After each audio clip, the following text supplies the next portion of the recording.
Had to get that. I don't think. Damn it. My mic was off. I'll do it again. Yeah! There you go. Guttural. Boom. The guttural scream this morning. Good morning, everybody. Happy Monday. Ben and Woods, 97.3 The Fan.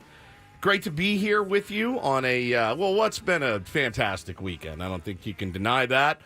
Anytime you get a chance to win a World Series, it's a big deal. It's a really, really big deal. And you're excited about it. Finally, God.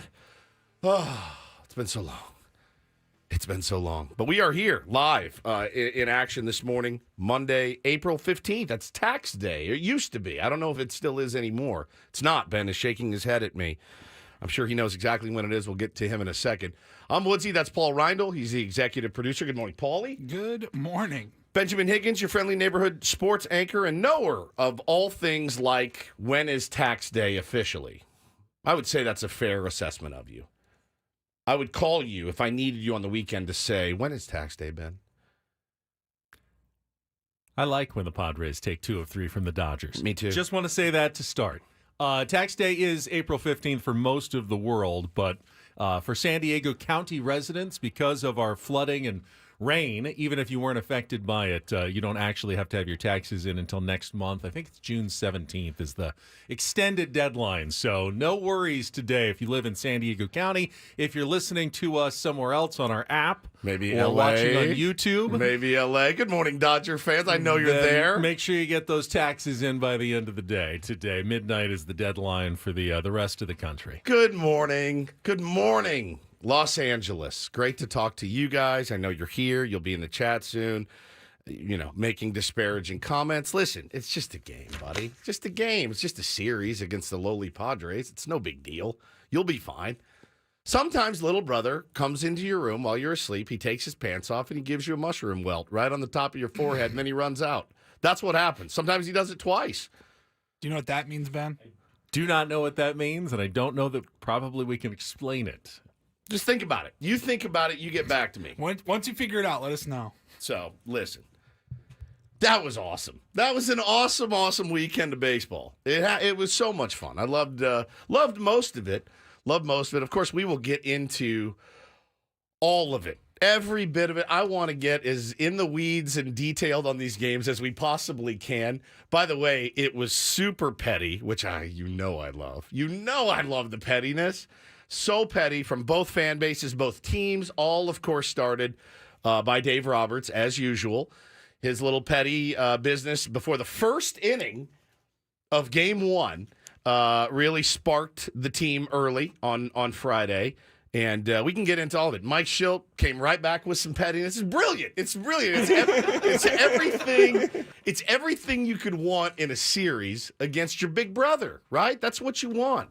And it was awesome. It was awesome. Other than that, how was the weekend for everybody? I know you played some golf. I followed through on my promise from Friday as well, which was amazing. You did? I saw the pictures, so I know you did. So yesterday, I did something that I haven't done in a very, very long time, which I know you do all the time. But I sat in front of the television for 9 straight hours yesterday. Hold on.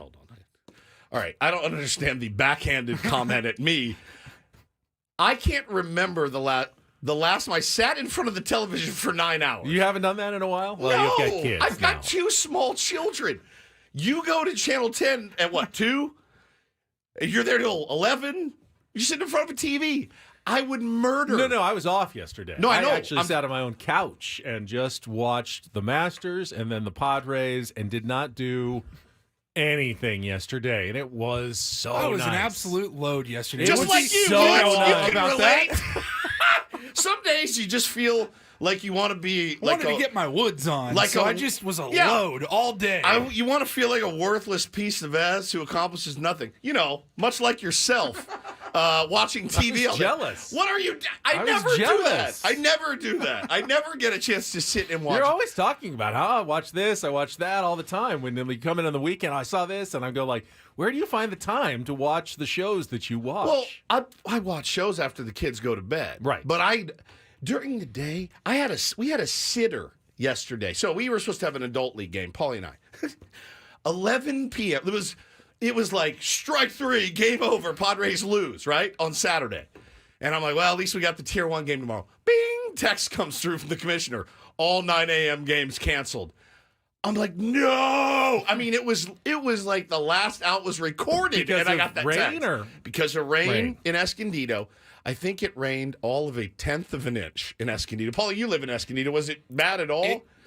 For like 15 minutes, 20 minutes, whatever. When it was coming down really hard. Okay, so it dumped. Oh yeah, Just enough to wreck our Sunday. I'm not saying it dumped all night or anything like that, but for however long it was raining, it really rained. So I was I wake. oh, this is gonna suck. So they canceled the game. So I'm livid. I'm like, we have a sitter. Hannah had a baby shower for her best friend Elise, who's having a baby boy in June. So she's gonna be gone all day. But we had a sitter that was gonna be there till I got home, which was gonna be about 1 or 2. So I go, babe, can we keep the sitter? And she's like, yeah, absolutely. We're already paying her. I go, oh, thank God. So I went to the gym, went to the grocery store, took care of some biz. I got home. I snuck in the house. Was like, I'm not here. I'm not here. Dad, I'm not here. So I go back to my room and I shut the door and I start watching the Masters. I doze off within 10 minutes. I mean, it was it's the Masters. It's awesome. It was boring as all get out. It really was a boring Masters. I'm sorry. It wasn't. You're not wrong. About 10 minutes. I mean, Scotty Scheffler is fantastic, and there was great. a time when there was like four-way tie for the lead. But for the most part, there wasn't a ton of drama in the Masters. No, it didn't last at all. But so the sitter stays, and then I've got these demon seeds till like 6 o'clock last night. So even while the Padres game was on, I mean, I was slammed with dad duty. But I'm glad you got a day. Everyone needs we call it the TikTokers, they think they invented it. Rotting. I did some rotting. You did couch rotting yesterday. It's amazing. I'm sorry if I insulted you, but I know you can get your kids to sit and watch like movies with you sometimes and I know that's not for 9 straight hours, but it just seems like it never happens for me. So it was fun to have a day where I really didn't have anything to do. I just took care of the business early and then sat down like 11 o'clock until about 8 p.m. and pretty much did nothing. That's amazing. The entire day. And it was really nice because I can't remember the last time I did that. It begs the question, on those days, what did you eat? And I know you're watching your figure. Well, we went to breakfast before the 11 o'clock. I took my boys out to 101 Diner in Encinitas, clutch. Before the Masters started. And then I wasn't hungry the rest of the day until around 7 we ordered the kebab shop. Delicious and healthy. Yeah, and pretty healthy, yeah, actually. Healthy, yeah, like if you're gonna... I had the carved chicken wrap. It was delicious, and I didn't snack all day. I felt like... That's good. That's just, That's tough to do on a rot. Yeah, I know. When you're on a rot... You just got a bag of Cheetos next to you. That's not that. If I'm not going to do anything, then I can't just let myself just eat all day. But my treat was getting to watch two of my favorite sporting events, the Masters and the Padres beating the Dodgers, all in one day. That's one hell of a day. I took the kids, as we talked about on Friday. It was a big to-do in my house. My son, Bo, really wanted wings. He just, you get something in your mind, and he'd never really had them before, so he wanted to try them. So I told my wife, I got hours to burn. You're going to Billy Joel, and who's the other guy? Sting. And you guys are going to have fun. I want to take them to Hooters, and then I want to go to Dave & Buster's in Mission Valley because they like to play games. So I figured out the best way. Invited another dad, my friend Kevin, and Bo's best friend Jackson. So ran it by his wife at Bo's his weekend too. At Bo's basketball clinic, and she goes, yeah, that's fine. And I looked at it and I go, see, everything's fine. We're just going to eat some wings. So we get down there. We walk in. Bro, I walk in with these one on each hand, and 6 of the hostesses or waitresses or servers, oh, look at these little guys. And Taylor's just looking. I think Taylor's all in. I mean, I think he was all in. So we sit down. We order our food.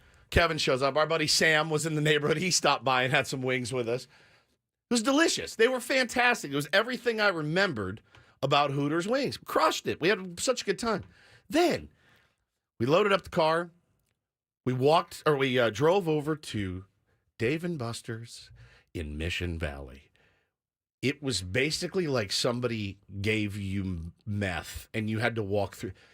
It was the most. They had UFC, so UFC was going. So it was, dude. It was like a Padres game. I mean, you walk, excuse me, pardon me, and you got two little kids, one on each arm. Dad, I want to play this. Oh, I want to play this. My anxiety went through the roof. We were there for 30 minutes. I was like, I'll get you some ice cream. We got to get out of here. We got home. The Padres game was delayed, so it was actually nice. Got them showered and put in bed, and then game started late. It was actually really, really perfect, except for the outcome on Saturday. But other than that, man, phenomenal weekend. Just a great family weekend, too. And, of course, my wife gets caught in 4K at Billy Joel and Sting. And I had asked her, I go, are you going hard tonight? She's like, no, I have a shower all day tomorrow. I go, all right. I don't care if you do. Just have fun. Be careful. Paulie's wife, Megan, tweets, oh, my God, is that Hannah? Somebody had taken pictures of, like, the first two rows at the show. And there's my wife. You didn't realize she had first two row seats. Somebody bumped her up. They ran into somebody that wanted to move them up to the front. And the reason they did it, and I'd heard this for years, Billy Joel doesn't sell the first two rows of his concerts. He doesn't sell them. Like, you can be the richest guy in the world. Like, I want front row. Billy Joel's like, third's the best I can do for you. And they take people, and they just randoms. And they say, come on down. And it's really cool. Like, it's a really cool thing that they do. Well, they got picked. So this picture comes out from one of the girls that works at the UT. There's my beloved missus in the front row, Cutwater in hand, just looking like, yeah. It was so, I just texted her, I go, you're busted. Now, being down that close, she was probably exposed to all all of the rain when it started. She got hit with the rain. I saw a lot of tier ones out there getting soaked during that concert. But well, and I just saw the picture for the first time. Oh, it's so good. so funny. And Cutwater in hand, big old glass of something in the other. I'm like, that a girl, have a good time. So she paid the piper yesterday, was not feeling her best, but we had a great weekend. Obviously, it didn't hurt that our boys grabbed two big wins. I mean, two wins that it's a series in April against the Dodgers. You know, BFD at the end of the day. But you talked about torpedoing this week and how this week really could have gotten away and been torpedoed, and it just gives you such a good feeling coming in this morning, thinking about the direction and things that you can look at this team and go, okay, you're starting to really change my mind. You really are, and I think that was a common sentiment among Padres fans and they finally lowered themselves last night enough to talk about the San Diego Padres in a positive manner. Carl Ravage, who's the other guy? Eddie Perez. They finally lowered themselves enough to say, this Padres team feels a little bit different. They've been fighting a lot lately, coming back. I mean, they finally did it. We'll talk about the broadcast. I'm glad to know that I wasn't the only one that was being a giant baby about it. You saw it. I could not stand it. It was one of my least favorite national broadcasts. You gotta sync it up to 97. Of all time. I can't. You say that. I can't. My wife do it. did it. She figured it out. No. Not I can't. Like I'm not able. It's also that. Paulie, well, it's that too. But I have to see it. Why would you put yourself through that for 3 hours? For content. Literally for content. Did you see my Twitter? It was my Super Bowl last night. I've never played better. I was 29 of 31 for 455 yards and 4 touchdowns. We know how good Jesse and Tony are. You also know how bad ESPN is. But this is our only, one of our only chances all year to see what they're going to do. How are they going to handle the San Diego Padres versus the LA Dodgers? I came in with an open mind. Hey, we'll see how they do it. You knew I was going to be a baby about it. You knew I was. It was ridiculous. They should be ashamed of themselves Paulie, in a national broadcast. They should. For how they handled that game last night. I watched about 2 innings. It was as bad as it always is. It's never any different with ESPN. You know that going into it. You deserve any pain that it caused. Well, like I said, I played the game of my life on Twitter last night. If Twitter was a game, I would have won the MVP, I think. I mean, I was red hot, and I couldn't have done it if I was just listening to my beloved Tony and my beloved Jesse. There's just no way. You had to keep watching to say, how much lower can they go? And then they would go lower. It was truly amazing. And again, I'm glad that you feel the same way, because I know I always am like a baby about it. When Ben is a baby about it, you know they did something wrong. We'll talk about it all coming up, get into the entire weekend of the Padres taking 2 of 3 from the Dodgers. And, of course, right back at it today with another game. So we'll set the stage. Padres in Milwaukee to take on the Brewers later this afternoon. Yeah, I saw wheels down. I saw the tweet. They're nestled quietly in the Fister as we speak. They're being haunted as we try to get a little bit of sleep before today's game. We will set the menu for what we've got coming up on the program today. Should be a very fun Monday. And yes, everybody in the chat, Woods is aware. Fister? Yeah, absolutely. That he made his jelly bean promise. Been doming myself out about it since I woke up this morning. So it will happen, he says, at some point in the program today. I guess we'll have to set it on the menu when we come back. Jelly beans are on the menu on Ben and Woods this morning. Let's do 8 o'clock. All right, 8 o'clock is the I was going to do it in the open, and I thought if I vomit, I think this is something we want to. I'll go home. Set the tone. We want to stretch it out a little bit. Yeah, 8 o'clock. All right, it is Ben and Woods. Let's get our first check of traffic with Kelly Danick on a Monday morning. Happy Monday out there, San Diego. It's Ben and Woods on 97.3 The Fan.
Want to praise Pauly for going out and supporting one of our terrific guests, Jen Sturger, at her comedy show on Friday night. No doubt, man. Nice job, Pauly, Thank you. representing. How was that? She was fantastic. It was a lot of fun to hear her story. Whoa. Hear whore. That's not. Hear her Hear whore That's is what what you you said. Hear her. It's a her little bit of a tongue twister. story and all the things that have happened in her life, all the big changes that she kind of alluded to when we had her on last week. Yeah. It's now part of her act. That's got to be the tough part of like, hey, I went through this gnarly divorce, and now I'm going to talk about it. I want you to all laugh about it. Yeah. with me. Well, I mean, it's how you get through life. At least I do. You have to kind of make fun of the things that are not great in your life. Maybe it helps you get through it, and certainly helped her audience. I mean, she slayed, though, didn't she? Oh yeah, she killed it. She had some lines that was like, good God, like it was just her taking a giant crap on her husband, her ex-husband. Can you tell the mother-in-law one? No, God, Oh, no. all right. On the fine. air? Okay, all right, fine. No, You're right. absolutely not. Okay, I just thought about it. You just got to go to a show. Just gotta Next go to time a she's show. in town. She'll be back. We'll let She's you working know. on trying to get a Netflix special. Was Adam there? Adam was not there. surprises Not that me. Not that I saw. Jen Sturger's biggest fan. All right, here's the menu for today's show, and obviously we're going to go very in-depth on last night's game, the win, the broadcast, the revenge game for Jurickson Profar, as it were.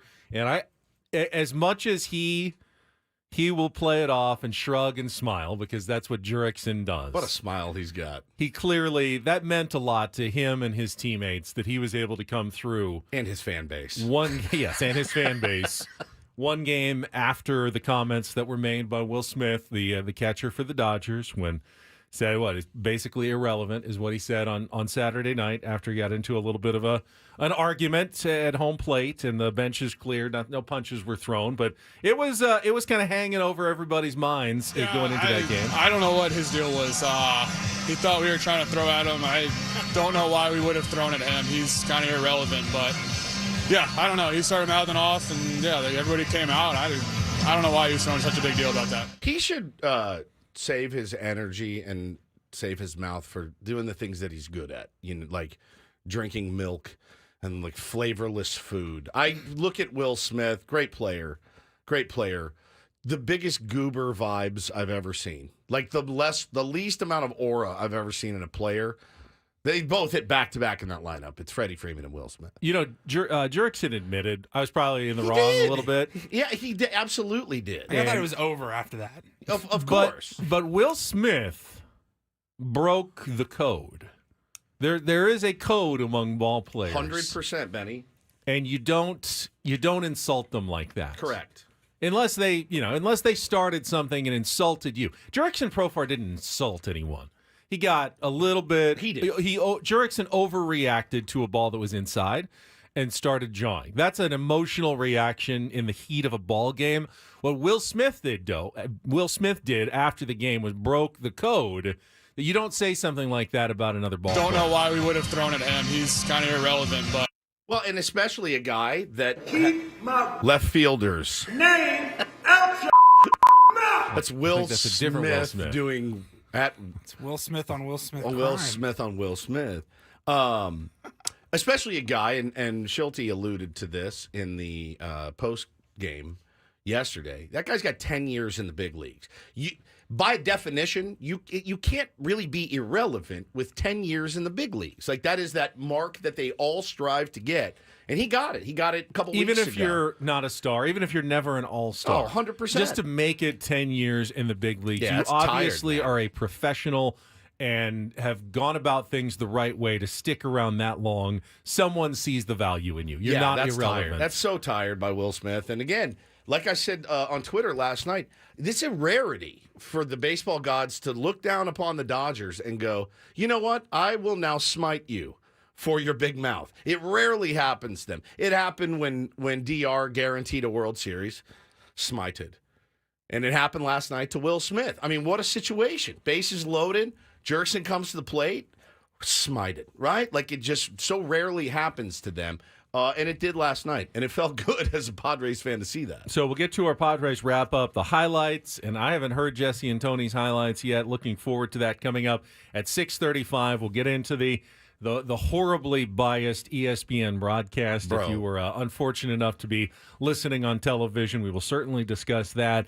Pretty much the first half of the show, all about the weekend that was Saturday's game, and then Friday, the epic win, another signature win for the San Diego Padres this season on Friday night, the 11-inning victory with Jackson Merrill driving in the go-ahead run. We'll talk about all of it. What a weekend for Jackson Merrill. That kid's special, man. So super special. Jackson and Jurickson and all the J sons on the Padres had a huge weekend. Then Sammy Levitt, who was up there in Los Angeles doing the pre- and post-game show in person, will join us for a little in-season Sammy at 8:35 this morning. Reindl Report, I will probably have some thoughts on the Masters, but as Wood said, really wasn't a lot of drama, so we can keep that at a minimum today and really focus in on your San Diego Padres during the next 3.5 hours of the program this morning. So looking forward to it. Let's get right to it. Our Padres wrap-up highlights of last night's Sunday night nationally televised victory and series victory over the L.A. Dodgers. Coming up next with Bennett Woods on San Diego's #1 sports station, 97.3 The Fan.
All right, we've made an executive decision because of everything that went on over the weekend. We want to go so focused in on the Padres-Dodgers series that we're going to push back our normal 7 o'clock hour segments, Take on Woods and Don't Do This, to the 8 o'clock hour. So the next 90 minutes are devoted to Padres-Dodgers, and we're going to take phone calls, 833-288-0973.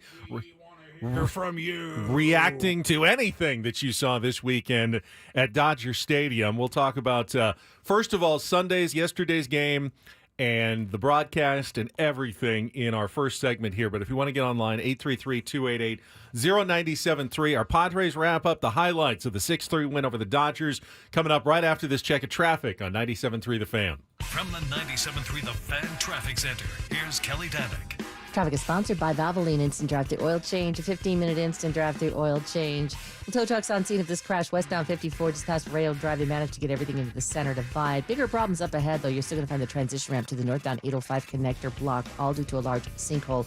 Looks like you can travel south on the 805 from West 54, but northbound, forget about it. This is until further notice. Consider staying on the 54 and just taking northbound 5 out of the South Bay.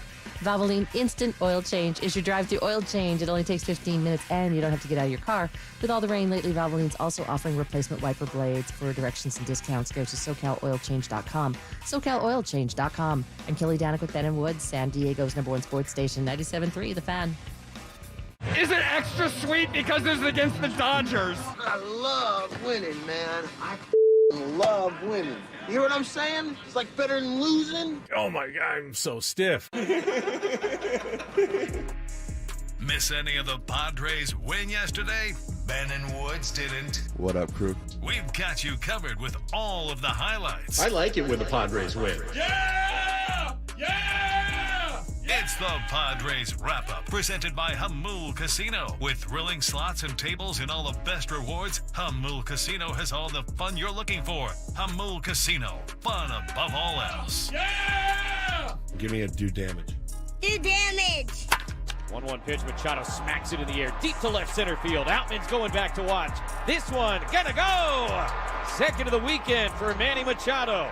And the Padres jump out in front 1-0 here in the 4th inning. Manny is now hit in 8 consecutive games. Smith walked his first time. That is the only walk Darvish has allowed today. And this one is lined to left center. Merrill on the move, going to have to play it on a hop. Freeman got a good read. He's going to round third, coming to score. An RBI single for Will Smith, and a 1-1 game here in the 4th inning. As the 2-2 to Muncie's hit in the air to deep right. Fernando's going back. He's at the wall to watch. This one gonna go. Long home run over the bullpen and right for Muncie. His 4th of the year, a 2-run shot, and the Dodgers lead for the first time today. It's 3-1. Bases loaded, no out. The 0-2 grounded softly out to Betts at short, goes to second one. Lux's turn is in time. A double play, and he comes in to score. It is now 3-2. 1-0 pitch, hit hard on the ground up the middle. Diving stop, Betts from the outfield. Grass throw to first, gets away. The game is tied as Profar comes in to score. Here's the 1-0. Jurickson swings, hits it in the air to deep center field. Outman's racing back, straight back, still going back at the wall. Hits off the fence and rolls away. Bogarts has scored. Tatis on his way. Cronenworth being waved. Profar stops at second with a 3-run double, and the Padres lead it 6-3. So much for being irrelevant in this ball game. Pitch to Hernandez, bounce back up the middle near the bag at second. Xander's got it, steps on the bag in time, throw to first in time, and a double play to end the ball game. Padres come to LA and take 2 out of 3, and Jurickson Profar, Mr. Relevant, a 3-run bases clearing double in the 7th inning. The difference in this game as the Padres win it by a final of 6-3. Series win's a series win. You know, I mean, that's just the fact of the matter. You know, regardless who we're competing against, we're going to win a series and look to move on and win another series. So, you know, it's always good to win a series. It's a hard-fought series, back and forth. But ultimately, it's about how we compete. Woo! Some shade from Tony Gwynn Jr. on that Jurickson Profar 3-run double call. Padres win 6-3 over the LA Dodgers. And yeah, take the series, Mike Schilt. Second series victory in a row. Yep. And last Monday, we were sitting here, and I said, this week makes me a little nervous. Padres can, things can go poorly. A hot Cubs team coming to Petco Park, then you got to go to L.A. And I said, I will take 3-3. 4-2 would be kind of the dream scenario. Get you back to 500 after the week. You get through a really tough week in your schedule. And the Padres did it. They went 4-2 against the Cubs and Dodgers this week. Two teams that expect to be competing for postseason spots. You certainly expect the Dodgers to be there at the end of the year. A really good week of baseball for your San Diego Padres. Capped Woods by last night's win, in which, by the way, the Padres did not take advantage of 14 walks the way they could have. That could have been a 15-3 game pretty easily. I mean, and the Dodgers escaped a number of jams. But the Padres hit into 4 double plays. Oh, I do. Of course, in that game yesterday, and still beat the Dodgers. It's a damn wreck. You had all those guys on base. You had 4 DPs, and honestly, like some pretty bad situational hitting at times, and you look at it and go, all right, those are the kind of games when you know you don't play your best, and you left food on the table. You come away from those victories going, whew, all right, we needed some of those, and we didn't have those last year. Well, yeah, altogether, those were the kind of games that you always lost last season. Always lost. And so, listen. 2 for 12 with runners in scoring position, 10 runners left on base. It was the recipe for a 2023 defeat. The recipe was right there. Right there. All you had to do is put it in the oven and set it to 450, and you're like, another L I'm going to be eating tomorrow. 100%, Benny. I was really encouraged by a lot that I saw this weekend. The bullpen, a couple of guys notwithstanding, the bullpen, the bullpen picked up the starters this week, whereas the starters picked up the bullpen a little bit last week. So you can get that all going at the same time, man. This team could be pretty special, but I loved the attitude, I think, and it's such a general thing to say. Now, listen, they're going to look lifeless and listless at some point this season. It's coming. It's going to come. It's a long season. There's going to be a streak or a skid where you go, geez, man, what happened to the fight? I'm going to get a tweet from somebody going, I thought this team was different, right? Like, it just happens. It's the nature of the game and the season and the business. So you know that that's coming. I put it off as long as you can, man, and keep building off of this, hey, we don't give up mentality. And really hard to sustain for 162. You don't want to. You don't want to have to keep grinding and clawing back in every single game. You want to establish some dominance in some of these games and take it to them. But how could you not come away, if you're a Padres fan, feeling a little bit better and a little bit different about this team, its skipper, and the guys in the clubhouse right now? I will say of you, Darvish, his breaking balls weren't sharp. They made a point of that on the broadcast. They weren't wrong. He was not landing them the way he usually does. However, the only time the Dodgers did any damage, the 3 runs that they scored in the bottom of the 4th inning, one was on a Freddie Freeman double that was not a bad pitch. He buried it inside. Yeah, only Freeman keeps that fair. They said that on the broadcast, too. Yeah, and then Max Muncy's 2-run home run hit exactly the mitt where he wanted to. I mean, Campy's target up and in. That's where he was trying to throw it. It was middle, I think. I think it leaked middle. I mean, they showed both the umpire cam and where Campy was set up, and he hit the mitt on that, and Muncy just turned on it. And, they've got some players who can get some swings on the ball, and that's going to happen against the Dodgers. But, otherwise, I thought you battled, and you made the point about the bullpen was absolutely sensational for 2 of those 3 games of that series. All right, Padres got their first run. You heard it on Manny Machado's solo home run to lead off the 4th inning. Got to mention the Dodger fan who caught it out in left center field. And if you were watching the television broadcast, they caught on really fast there. He caught the ball, and Paulie was listening, so he didn't really see exactly what happened. The Dodger fan made a nice catch, reached up, grabbed it in his glove. Boom. And then kind of pulls it down and then reaches into his pocket to pull out a baseball that he had brought with him and threw that back on the field so that he could keep Manny's home run ball without getting booed by the Dodgers fans in the outfield. Bro, Paulie, he was slick with it, man. Then I saw the video. Okay, so then he was cradling that Manny 45 times. He was cradling the Manny ball in his glove, right? So then they're showing him, and then you see him do this on the broadcast. Oh, God. Looks at his phone. And his son next to him looks at his phone. Everyone's texting. Then you see him pick the phone up. Hello? Yeah. Uh-huh. Yep. I know. Yeah. I mean, it was priceless. Then Buster Olney goes around the interview. Look, This is not Dodger loving. He was fantastic. He was fantastic. He was a great interview. Better interview than Will Smith. I'll tell you that right now. He was like, yeah, I'm kind of a ball hawk. I collect balls.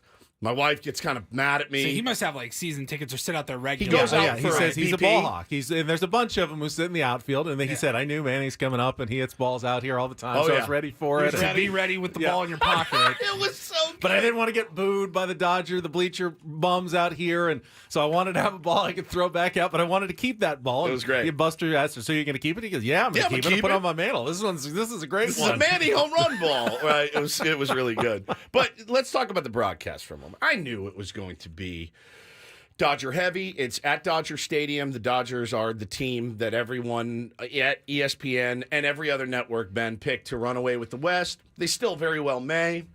But they have, you know better than me, right? There's pre-produced packages that they're going to run. They're going to do all of their bits that they did.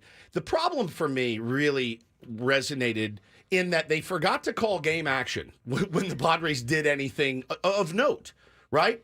And then there were times during the game where, like, you know what, you want to do a thing with Shohei Ohtani and his shoes? Great. Like, he's the biggest star on the planet. Boy, I forgot. There was a lot of cleat talk. Right? Doesn't bother me when they do it. I don't care. They're winning games. Like, do what you want to do. It was like a Foot Locker commercial, though. It was a 3-hour Foot Locker commercial with a little bit of baseball sprinkled in here and there. The problem was, though, was like, even when the Padres did something good, Jurickson Profar hits that ball. All the things going on right now, right? Like this tie ball game, all the things going on. Profar gets that ball. Eddie Perez and Carl Ravitch were incensed that he watched it for a second before he made it. You know, he should be on third. They did probably 4 minutes straight on it of like why he should be. He just cleared the bases against the team last night that called him irrelevant. And instead of, what a moment, this is unbelievable. Yeah, he really needs to run out of the box hard. It was just little weird things like that went down all night. You could hear like the disappointment, you know, in their voices when the Padres. That's a big moment in that game. That was my big. I have no problem. I know they were going to feature the Dodgers and their stars as they should. It's you know, they're going to have a lot of viewers, and they want to do those stories. And Shohei Ohtani is a major star. Mookie Betts is a major star. That's fine. But the broadcasters, to me, even if you're a home team broadcaster, you have a bit of a responsibility to call the game somewhat neutrally. And while I didn't mind that they pointed out that Jurickson Profar probably should have been on third, and, you know, he did have 3 runners in front of him, and he couldn't just pass them. So he had to be somewhat, he couldn't just sprint right past anyone because they all had to wait until see if the ball was caught. Who's my guy that just got thrown out at third earlier in the week? What's his name? His name's Jurickson Profar. I'm fine with him taking a double there all day. What bothered me, though, is that it was very obvious that they were then hoping that the Dodgers would come back and make Jurickson pay for not being on third. That run the Padres didn't get is going to haunt the team. And every time the Dodgers did even the tiniest little thing, you could hear the hope in Carl Ravitch's voice and Eduardo Perez. Oh, this is the thread that's going to unravel it for the San Diego Padres. It was palpable during the broadcast. And the glasses that they put on.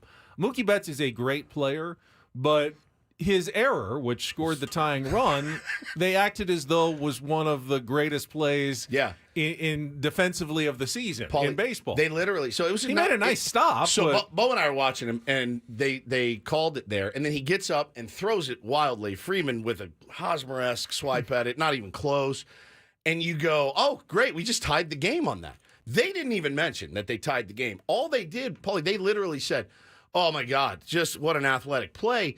Oh, I think the grass is still wet from the rain, which is why he probably threw that away. But what a play, what an effort. And I'm sitting there, and Bo goes, that was a nice play. I go, yeah, but there was an error, and they scored the tying run. He goes, well, still a nice play. I go, it's not a nice play if you don't finish it. It's half of a nice play. A nice play is you get up, and by the way, he was up in good fielding position, like it was athletic. Bro, he's got to make that throw. He had time. He had all the time. He had time to get Merrill, even the fast Merrill at first base, with a somewhat accurate throw. They literally called Campy like a noodle arm in the first inning. Then they said, and they get the very slow runner, Luis Campusano. And I'm like, what are you guys doing here on this broadcast? It was really, really odd.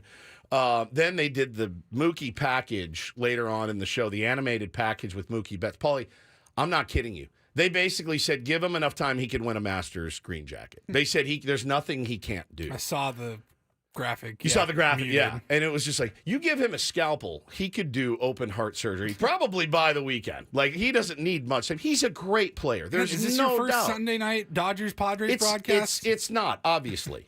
But holy smokes, you can't forget that there's a baseball game going on in front of you as you're in the midst of doing things to the Dodgers players. I mean, it was crazy, and it was up and down the lineup. It was the pitching. It was all of it. And so, listen, at the end of the day, who cares? You got the huge, huge series win. Kept that thing rolling. What a moment for Jurickson Profar. What a moment that was. That ball was, 6 inches from going out for a grand slam. Just I couldn't have cared less that he didn't end up on third. They pinch ran for him anyway. Sugar got thrown out stealing third base. So, but they harped on Jurickson for a good solid half inning for not being at third on that too. So it just sounded really obviously one-sided. But hey, man, at the end of the day, you come out with that series win. That's really all that matters. Just good fodder. You mentioned the pettiness earlier. Holy cow, dude. And this was a good note that they had that Dave Roberts, from the very start of the series, was like, went right to Manny Machado, went to the umpires and said, hey, watch Manny Machado where he sets up in the on-deck circle. He's too close. He's in the pitcher's field of vision. And the umpires went and talked to Manny. Manny was like, "This." He's like, "What? This is what I've always done."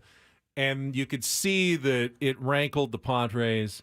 The Padres, then, you saw the moment in the game yesterday when Mike Schilt was upset about the switching out of baseballs. For Shohei. For Shohei Ohtani. Apparently, the next home run, he tied Hideki Matsui with all-time home runs by an Asian-born or Japanese-born player, and the next one's going to be a quote-unquote milestone home run. So they have these special marked balls so they know which one's the right one if it gets hit into the stands, but they have to then switch them out for the pitchers. And it interrupts, obviously, whoever's in the game. And at the time, it was Wandy Peralta. Yep. They got, no, take the ball away from him. Oh, no, wait, take it away from him and give him this other ball. There's a game being played, and I certainly, it seems like overkill that you have to mark a baseball for Shohei Ohtani, in his first they did that. 3 weeks with the Padres that's already. what Schilt was upset about. Also, man, Paulie, I'm not kidding you. Mookie singled, I think, in his first AB, or doubled, singled and stole. Single and stole on the quote-unquote, weak throwing Luis Campusano. He stole that on Yu Darvish, who's not good at holding runners, by the way. All three of us could have a good shot at getting a bag off you. I mean, a decent enough shot to get a bag off of you. Paulie, Eduardo Perez was talking about, it sounded like this. Oh, my God.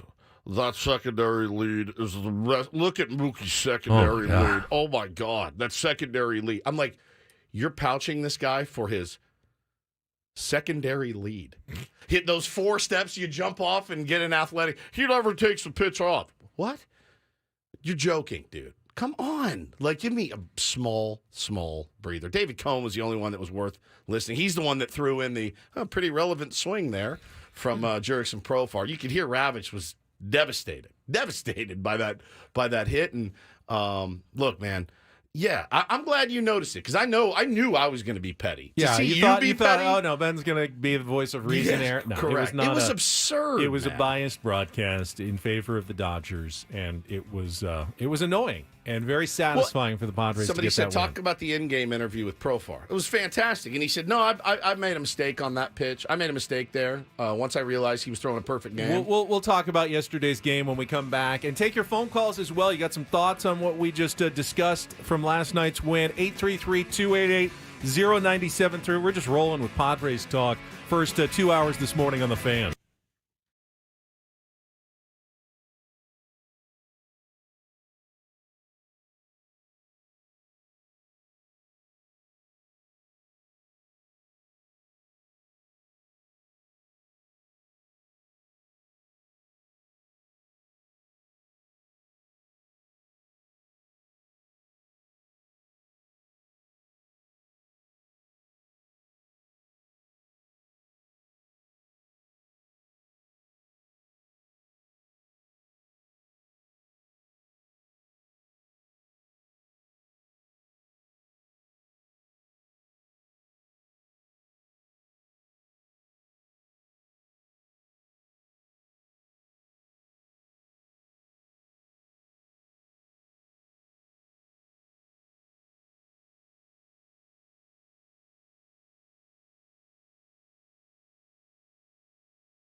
Ironically, the Padres got their best pitching performance of the weekend in the game that they lost on Saturday. Welcome back. It's Ben and Woods, hour number 2. We're going to be taking your phone calls here. Padres fans, 833-288-0973. But Matt Waldron did a really nice job on Saturday night with 5 innings, 3 hits, just 1 run. Did walk 4, but struck out 4, and putting together back-to-back solid starts out of the 5th spot in the Padres rotation. The real question mark, even coming out of spring training, that 5th spot, Matt Waldron has done a really nice job, Woods, even though Gavin Stone did a better job that night, and he had his best start of the season, retiring the first 15 batters he faced in what turned into a 5-2 Dodgers win on Saturday. I did feel a little bit like, it was. Let me ask you this question: without that win on Friday night, do you think Schilt runs that lineup out there Saturday? Not that you'd ever punt a game. We have big league players. They are big leaguers that were in there. We didn't call up a bunch of spares to play, but it was a bit of a B lineup, I would say. With the guys at the bottom. There's really just one change in the lineup. Higgy. Well, okay. I mean, you have to give Luis Camposano a day off eventually. So day off's the interesting thing. The incredible Boomer came out a little bit from me on Saturday. When the lineup came out, I looked and I said, I feel that Xander Bogaerts should be in this lineup. I did. And the Boomer in me said, days off are great and everybody needs them and they deserve them, certainly. Not in this series, not needing... Polly has turned me green again. Not in this series, not for what you make. Is that a fair? Do you think that's an unfair statement to make? Now, I do think it's an unfair statement to make. So he was not hurt. I'm somewhere in the middle between both of your opinions here. So, I think you can judge a day it. Off is a day off. I think you can judge it at the end of the season. If Xander asks for 30 days off over the course of the year, then yeah, of course. No. But that's not what I'm saying. Everybody is going to get some days off. And hold on. And you have to stagger them. Well, fine. Stagger them. Not then. Not then. You want to give Campy a day off because he's your catcher? Fine. And you put Higgy at the bottom, big deal. And I know Xander's... That's going to happen once a series, no matter what. Right. I understand scuffling. I understand needing to clear your head. Whatever, man. How many games did Mookie sit this series? None. What about Freddie Freeman? None. How about Shohei? None. What about Will Smith? None. What about Max Muncy? None. So the Boomer in me was like, bro, we need you. Like, we need you even if you're not at 100% or whatever it may be. He's also been fairly ice cold at the plate. Well, how does a guy with that much track record and that much cash get out of a slump? It's not going to be from sitting. Take a day off in Milwaukee was my only point. Like, I want my best 9 available in that series. That's it. That's That's the only thing I thought of. I see your point. I mean, the Jackson Merrill fan in me was really excited to see him at the top of the order. Absolutely. What we talked about last week a little bit, finally happening already. And by the way, you absolutely could have batted Jackson Merrill leadoff and had Xander Bogaerts in that lineup. You know, I thought that. And it did enter my mind, and I went, man, these are the guys, like that nucleus needs to be out there, and especially against these games. I realize it's just one series in April. I do. But I want my best, at least highest paid guys out there. How many times do we run Eric Hosmer out there because we were paying him? Every game? Like, that's kind of where I was at, man. And so, you know, that's the only thing. And then, like, not even pinch hitting later in the game. And I understand. There's managers that are like, when I say day off, I mean day off. Sorry, man. Like, that doesn't... And Schilt before the game had said, yeah, no, Xander's he's gonna pinch hit. He'll get his double late in the game. So it sounded like he was planning on pinch hitting him, but then he never did. In a game, the Padres were still in. They got the tying run to home plate 2 times in the 9th inning, even with the 5-2 loss. And while Gavin Stone was very good, Padres hit some balls hard that game. They did. They Dodgers hit some seeds. Dodgers only had 8 singles, and I think only 2 or 3 of them were even struck particularly well. It wasn't the luckiest game for the Padres. You know, you did have the incident in the 6th inning when Jurickson Profar, or the 5th inning when Jurickson Profar squared around a bunt on the first pitch, took it for a ball, and then the second pitch was high and tight, you know, just kind of under his chest, and he reacted strongly, and you know, had words with Will Smith, and then the benches cleared, and then the bullpens cleared, and everybody came and met around home plate. No punches were thrown or anything. And the thinking there was Jurickson thought that the Dodgers were throwing at him because he was trying to pull a Ben Davis. And, you know, old Padres fans remember what I'm talking about. Curt Schilling's no-hitter that was broken up by a Ben Davis bunt. And Curt Schilling never forgave Ben Davis for that. You can't bunt to break up a no-hitter, he said. Even though the Padres were down just 2 runs and needed to get the tying run to the plate. I don't subscribe to that, but there are certain old-school baseball people who do. And I think Jurickson felt like the Dodgers were sending him a message. Don't try to bunt to break up the no-hitter, and they threw at him on purpose. Now, what Jurickson didn't realize, and he admitted later, he didn't realize it was also a perfect game. Yeah. You're not going to want to hit a guy and break up your perfect game, so they wouldn't have thrown at him intentionally. And he very candidly said, yeah, I misunderstood that situation, and that was on me in that game. But that essentially is what happened on Saturday night, that Jurickson thought they were trying to send him a message like, hey, don't bunt when our guy is working on a no-hitter. And I don't think the Dodgers were actually doing that. Buddy, and again, I mean, you're talking about the same Jurickson Profar that got into a screaming match with Clayton Kershaw about how hard he swung that one time, and then you're talking about the team that Dave Roberts absolutely soiled his diaper that one time when Trent Grisham... Didn't Jurickson, he got a catcher's interference. It was a late swing. Yeah. And I think Clayton Kershaw was going like, you tried to get a catcher's interference there to get on base, and they jawed back and forth on that incident. So there's some history there. And you're talking about a team, you know, Dave just filled his diaper that one time when Grisham hit a bomb, looked at it for 1 second, and then ran down to first and said, you don't do that off of a Hall of Famer. Like, stop telling us how to play our brand of baseball. Nobody tells you guys that what you're doing is wrong.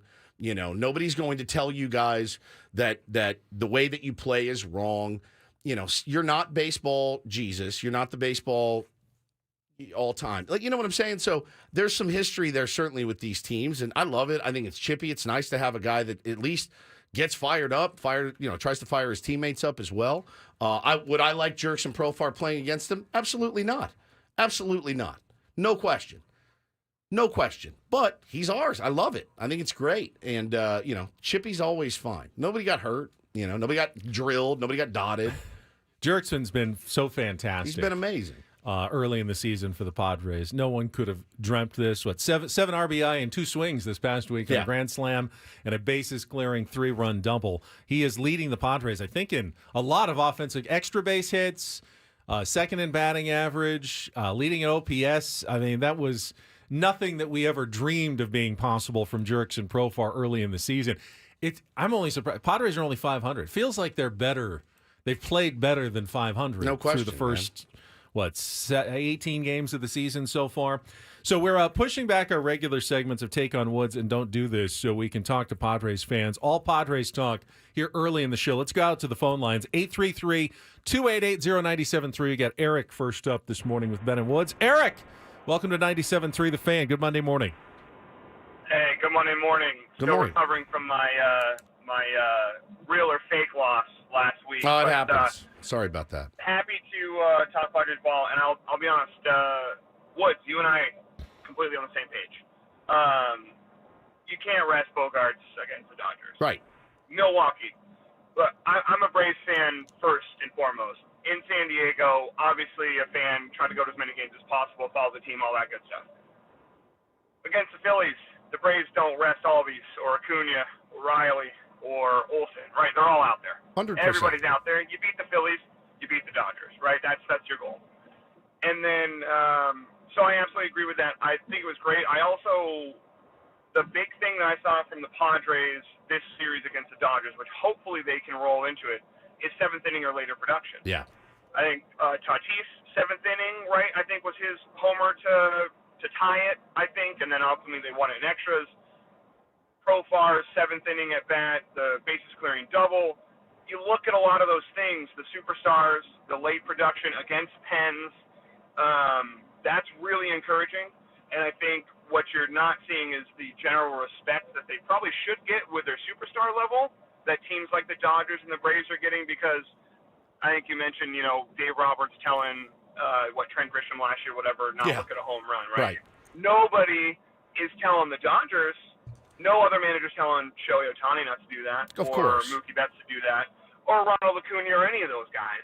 I think that this series is going to be pivotal, not only for the Dodgers' confidence level, especially if they go into Milwaukee, hopefully sweep. I think they need a sweep to be like, okay, Dodgers series was legitimate.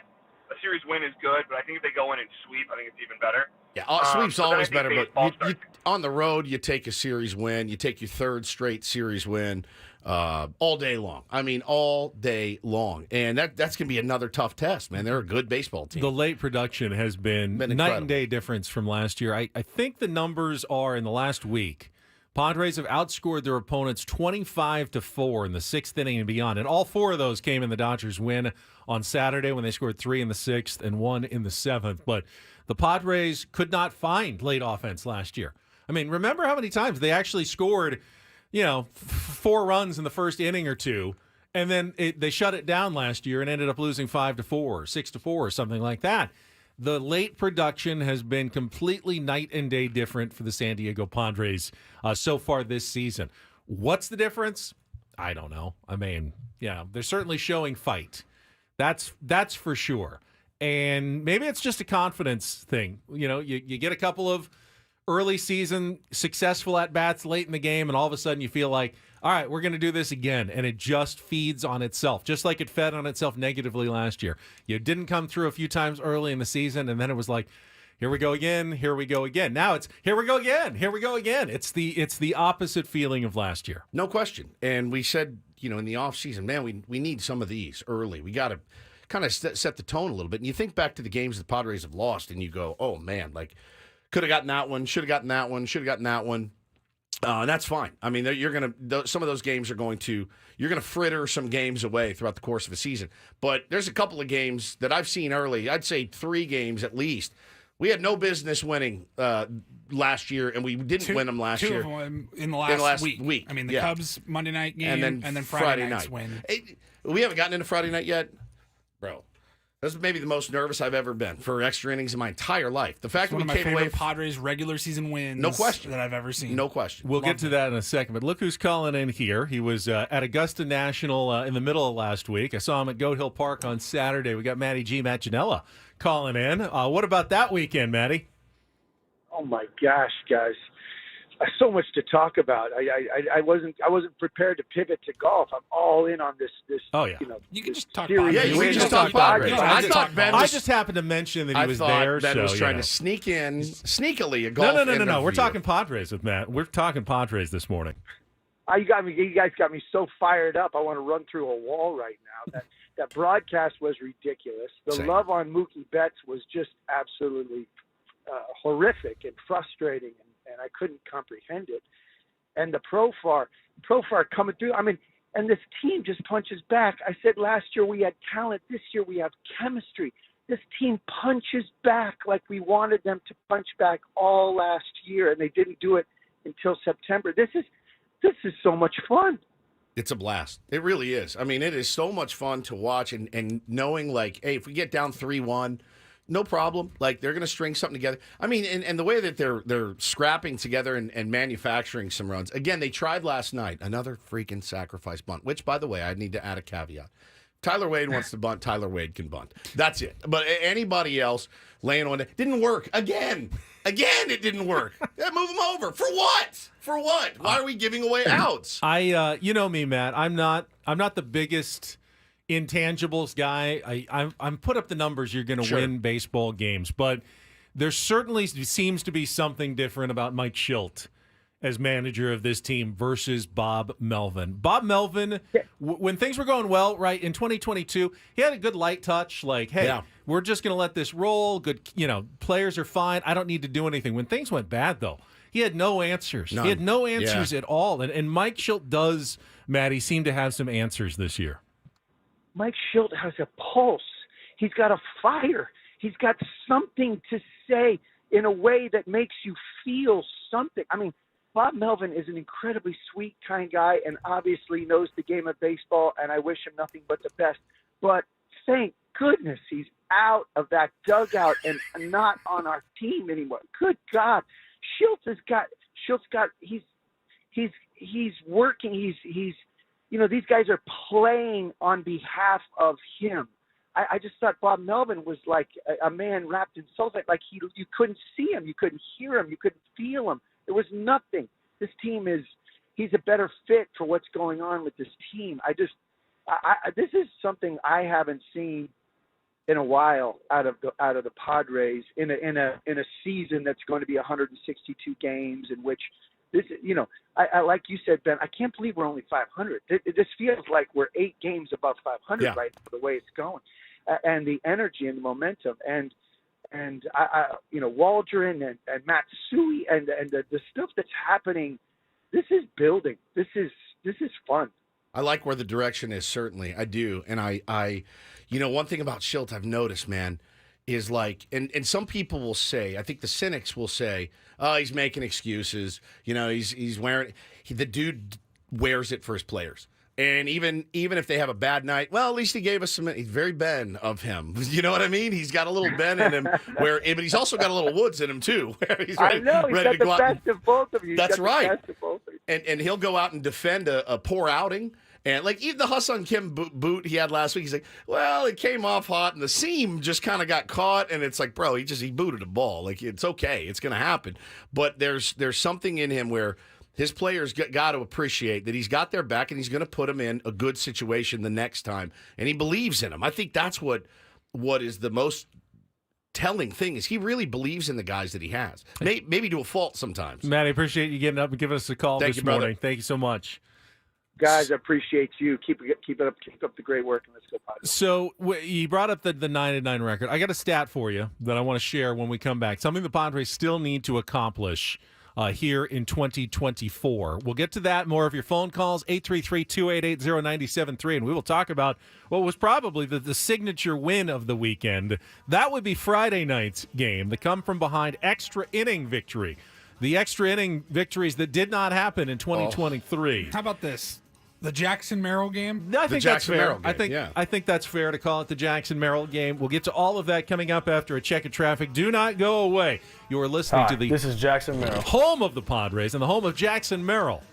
97.3 The Fan.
833-288-0973. You want to join us for talking all Padres here this Monday morning after taking 2 of 3 from the Dodgers. And series wins are good. Padres got 2 of them this week. Street documents in our YouTube chat say Padres need a sweep to take the next leap. And he's not wrong. The Padres could use a sweep. They could use a multi-game winning streak. I'd love, 5, 6, 7 game winning streak. All of those things, hopefully are coming for the San Diego Padres. Just win tonight. But here's one thing they have not done all season long. That this is probably going to surprise you. The Padres have yet to win on back-to-back days. Like consecutive days. Doesn't surprise me. It doesn't surprise me. They've won 2 in a row 3 times, but one was the end of Korea and then opening day, and then the other 2 2-game winning streaks all had a day off. Series finale, day off, and then the series opener like they did this week with the Cubs win on Wednesday and then the Dodgers win on Friday. The Padres through 18 games have yet to win on back-to-back days. Crazy. During this season. So you'd like to see them put together a run of consistency every single day where they get it done. It looks like this team should have it in them. But as of now, we have yet to see that. They have not won more than 2 in a row. They have not lost more than 2 in a row. It has just been kind of like the EKG bouncing up and down for the San Diego Padres so far this season. Yeah, for sure. And tonight's obviously a big one. And again, a sweep would be fantastic. Fantastic. Brewers are a very good team. They are a good team. At least they've gotten off to a really good start. Correct. Even without, trading away your star pitcher can undermine things. We saw it happen to the Brewers when they traded Josh Hader away to the Padres a couple of seasons ago. Now you trade away Corbin Burns, and you think this team is ripe for a real down year. But so far, they've gotten off to a really good start. That's a 10-win baseball team that you're talking about right now in the Milwaukee Brewers. 10-4 right now, scoring a ton of runs. Their run differential, Benjamin, plus 31. Wow. Highest in the National League. I mean, only team higher, as we all predicted in baseball, only team higher than that, Kansas City Royals, obviously. The Kansas City Royals. Who couldn't have seen that one coming? Who couldn't have seen that coming right now? But, so yeah, man, a really, really good team. Joe Musgrove, again, a huge, huge start for Joe to get back on track after a not-so-great outing last time. He's kind of staggered his as well. So I guess he's due for a really good start. In some ways, the Brewers early in the season have been better than the Los Angeles Dodgers, as have a number of teams.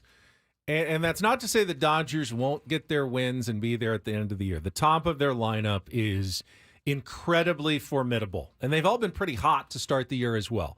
Freddie Freeman's been a little down, but Mookie has been insanely hot. Shohei Ohtani is actually off to they had it in the ESPN broadcast last night. Of course they did. Best start of his career, and this is a career that includes multiple MVP awards, and this is the best start that he's had. Will Smith is leading all of baseball in average, at least he was going into the weekend, and Max Muncy he's hit home runs and hit over 250, which is all I think the Dodgers can really ask of him. That means and Teoscar Hernandez has done well, so they have like six unbelievable hitters, but after that, their pitching's been only so-so, their bullpen's been downright bad, and the bottom of their order has been an empty pit of production, which means that is a vulnerable team. That is not a complete baseball team. One that the expectations are nothing short of winning the World Series and probably sweeping when you get there. They have a lot of ways to go before they're anywhere near a team that I would say is a favorite to win the World Series, because they don't look like that so far. Yeah, it's odd. I mean, we saw with our squad last year. What is that noise? Is that my computer? Yeah. You want me to throw in a phone call here while you figure out your computer? Let's go to Nick. Nick. What in the world is happening? Nick, it's always good to hear from you on a Monday morning. Okay. Welcome to Ben and Woods. Good morning. Yeah. Hi, what's up, buddy? Hey, I got 2 things I'll rapid fire real quick. Number 1, I was so depressed to not be playing baseball Sunday morning. Same. Holy smokes. Walking around on a beautiful day Sunday thinking, like, what the heck is going on Perfect here? day. Perfect day for ball yesterday. Perfect day. But, hey, I'll tell you what, those Padres fired me up. I got a thought that I think you guys will like. I can't remember if it was last year or the year before, but the skipper that I played for in college was actually the coach of one Dave Roberts when he was at UCLA. And I was having a conversation with him. I think it might have been after the Grisham homer off Kershaw. And he made a point to me that has stuck with me over the years. He said, since when are the Dodgers the judge, jury, and executioner of playing the game right? And it was just so satisfying to see the baseball gods poetically just kind of stick it to him with jerks and Profar. And amidst that ridiculous broadcast, I mean, it was just, and my final thing is, I'm okay with being the villain. I said this last year or maybe the year before. If we're going to be the bad guys that everybody hates and everybody can't stand to see win, bring it on. Fine. And I think just to piggyback on what you're saying, Mike Schilt, I would not have another guy be at the helm for that kind of season or whatever you want to call it for the Padres. So it's just really fun to see on Sunday, and I hope we can keep it going. Yeah, I've been a big fan so far as well. And again, we're going to do Friday night's game next. It begs an interesting question that I want to pose. Did Mike Schilt manage his ass off that night, or did his bullpen just perform for him? And do we give? I love giving credit to the managers. Can you separate? Can you separate the two? He looked like a genius. He looked like Connie Mack that night, right? Like, who's better than Mike Schilt managing that game to a dub? You know who he looked like. Well, we'll get to that when we come back with Ben and Woods. Do not go anywhere. The Jackson Merrill game now on 97.3 The Fan. We'll be right back.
Can't hear this song without thinking of John Heyman for some reason, who did report along with Ken Rosenthal last night that Tommy Pham is close to signing a deal with the Chicago White Sox, of all teams.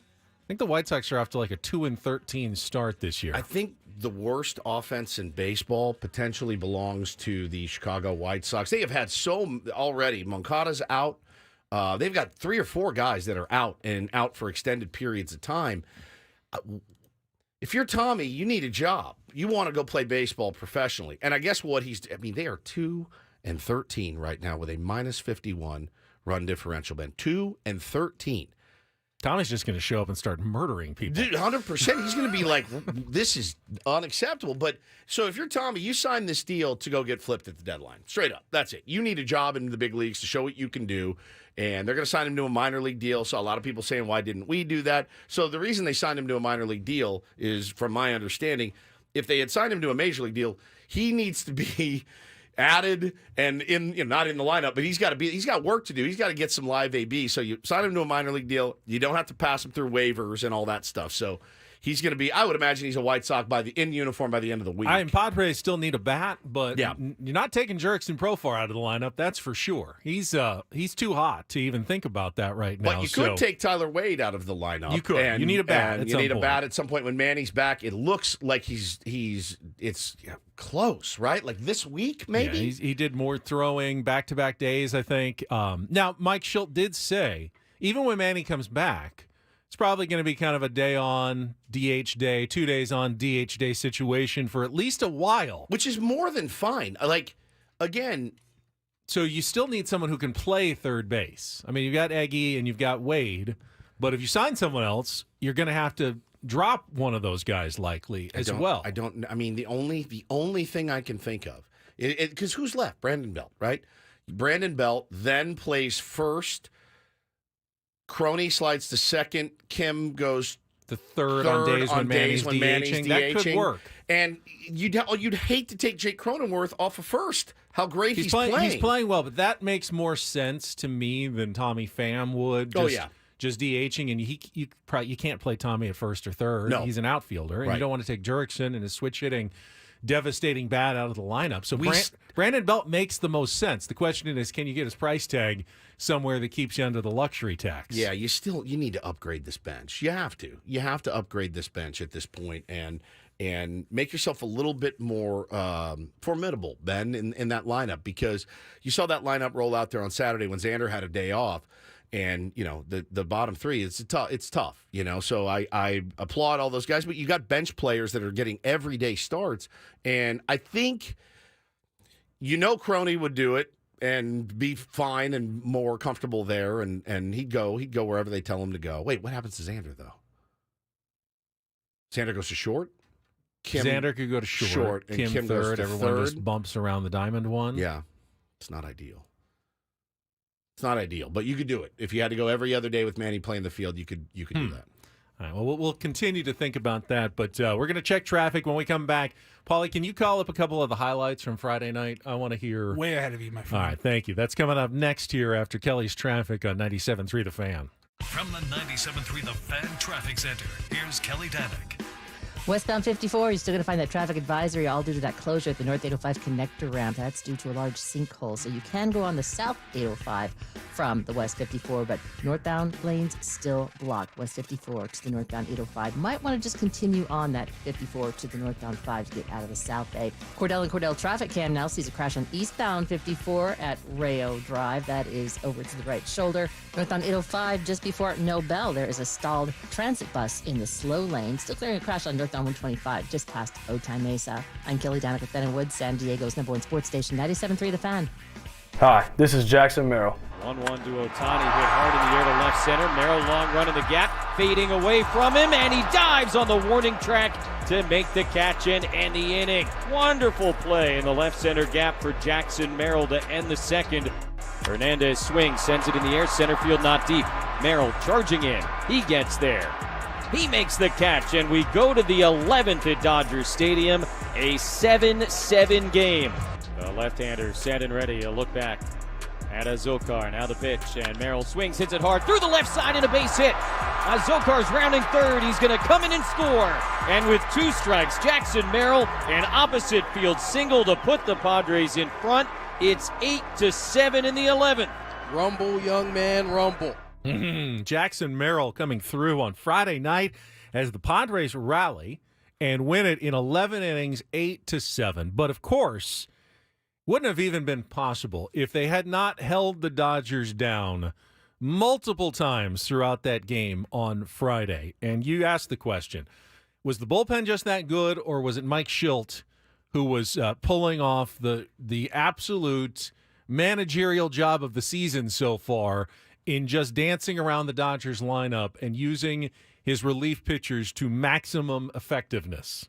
I'm telling you, man, I was hesitant to tweet out, like, hey, great job at managing the bullpen tonight by Schilte. But, yeah, when you push the right buttons, you look like a genius. When you put in the wrong guy for one bad pitch, you look like a moron. And that's the nature of that game. That's why you know what that is for me? That's I'm learning at 48 years old. I told you at the beginning of the year, I just want to be a vessel. I just want to learn as much as I can. I'm learning. At that point, Mike Schilt is a great manager that night because his guys executed when they needed to. Period. The end. And I don't want to take credit from him. He absolutely put them in the best possible positions, but they also delivered by executing. Yeah. So I'm just trying to, who gets the credit? Well, I mean, the players first and foremost always get the credit. But he 100% would have gotten the blame had they lost that game. I get that. The bullpen ultimately 6 innings, 1 hit. But what was unique was how he managed it. And, bringing guys in situations, middle of the inning. It's even tougher to do now than it used to be because of the 3-batter rule. You have to dance around that with that Dodgers lineup and so many guys that can hurt you. Robert Suarez gets 4 outs for kind of the win and the save. You only get the win, but he kind of got both there in pitching the end of the 10th and the bottom of the 11th as well. And he did that all the way through on his bullpen on Friday night. And who it really reminded me of was Tony La Russa at his conscious World Series winning best. Yeah. And that is, of course, someone who Mike Schilt learned from in the Cardinals organization in managing a bullpen. And it used to kind of seem like it was a slog. Here comes Tony again. Here comes Tony again. And you can't do that anymore with the 3-batter rule. But Mike Schilt came as close as you could in modern baseball to absolutely getting the right pitchers in against the right batters in every situation. He set up his guys at least to have success. They still had to execute, but he set up his relief pitchers to have success in that game on Friday night, and they all delivered on Friday night. Yeah, to a man. Kolek, Matsui, Peralta, Cosgrove, and Suarez. 6 scoreless inning, 1 hit, 2 walks in that span. Man, and when you get down to that extra inning, and with that runners on second base, oh my God! When they didn't score in the 10th, I was over. First of all, in the 9th, when they've got the heart of the order coming up right in the 9th, you go, wow, dodge that bullet. Now you have to score and win in the 10th. Yeah. And when they didn't score and win in the 10th, you go, here we go again. Padres lost their first, 11 extra inning games last year, or 12, whatever it was. And only won the last 2 at the very end of the season. It's like, oh, here we go again. You're talking about, keeping the faith and all that through that, but with a team like the Dodgers is unable to score, and again, I thought one's not going to be enough. You need multiple runs against these guys. Turns out 1 was plenty. Mookie Betts comes up with a chance to win it, and they didn't get the job done. So you take those where you can get them. I moved to my office in the 5th inning. And my wife was asleep and everything. So I moved to my office, and I was like, I can't leave. I had to sit and rot till that game ended in the same chair that I just wanted to be in bed watching that game, and I could not leave.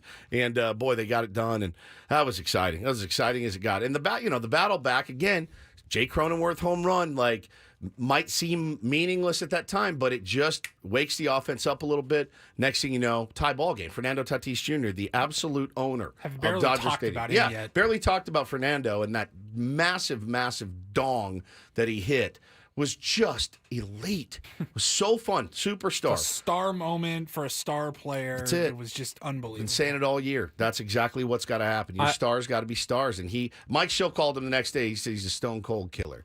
And he absolutely was. I'll never have this feeling in my life, but I can't imagine there's really anything better than stepping up to the plate to a stadium full of booze, directed squarely at you. And this happens to both Tatis and Manny at Dodger Stadium and other places, but more so at Dodger Stadium. To step up and have everybody just showering their hate upon you and then to respond with a big home run right after that. Can there be a better feeling than silencing? I know, electrifying your own crowd is unbelievable and the party. I think it's probably better to silence the other crowd, honestly. That the ones that hate you so much and then to deliver it in their faces was got to be sweet. And Tatis did it on Friday night. Now, it was only necessary, you could argue, after the 2-out error by Xander Bogaerts that led to the 3-run home run by Mookie Betts. And, I mean, should Xander have made that play? Of course. Should Michael King have thrown a better pitch?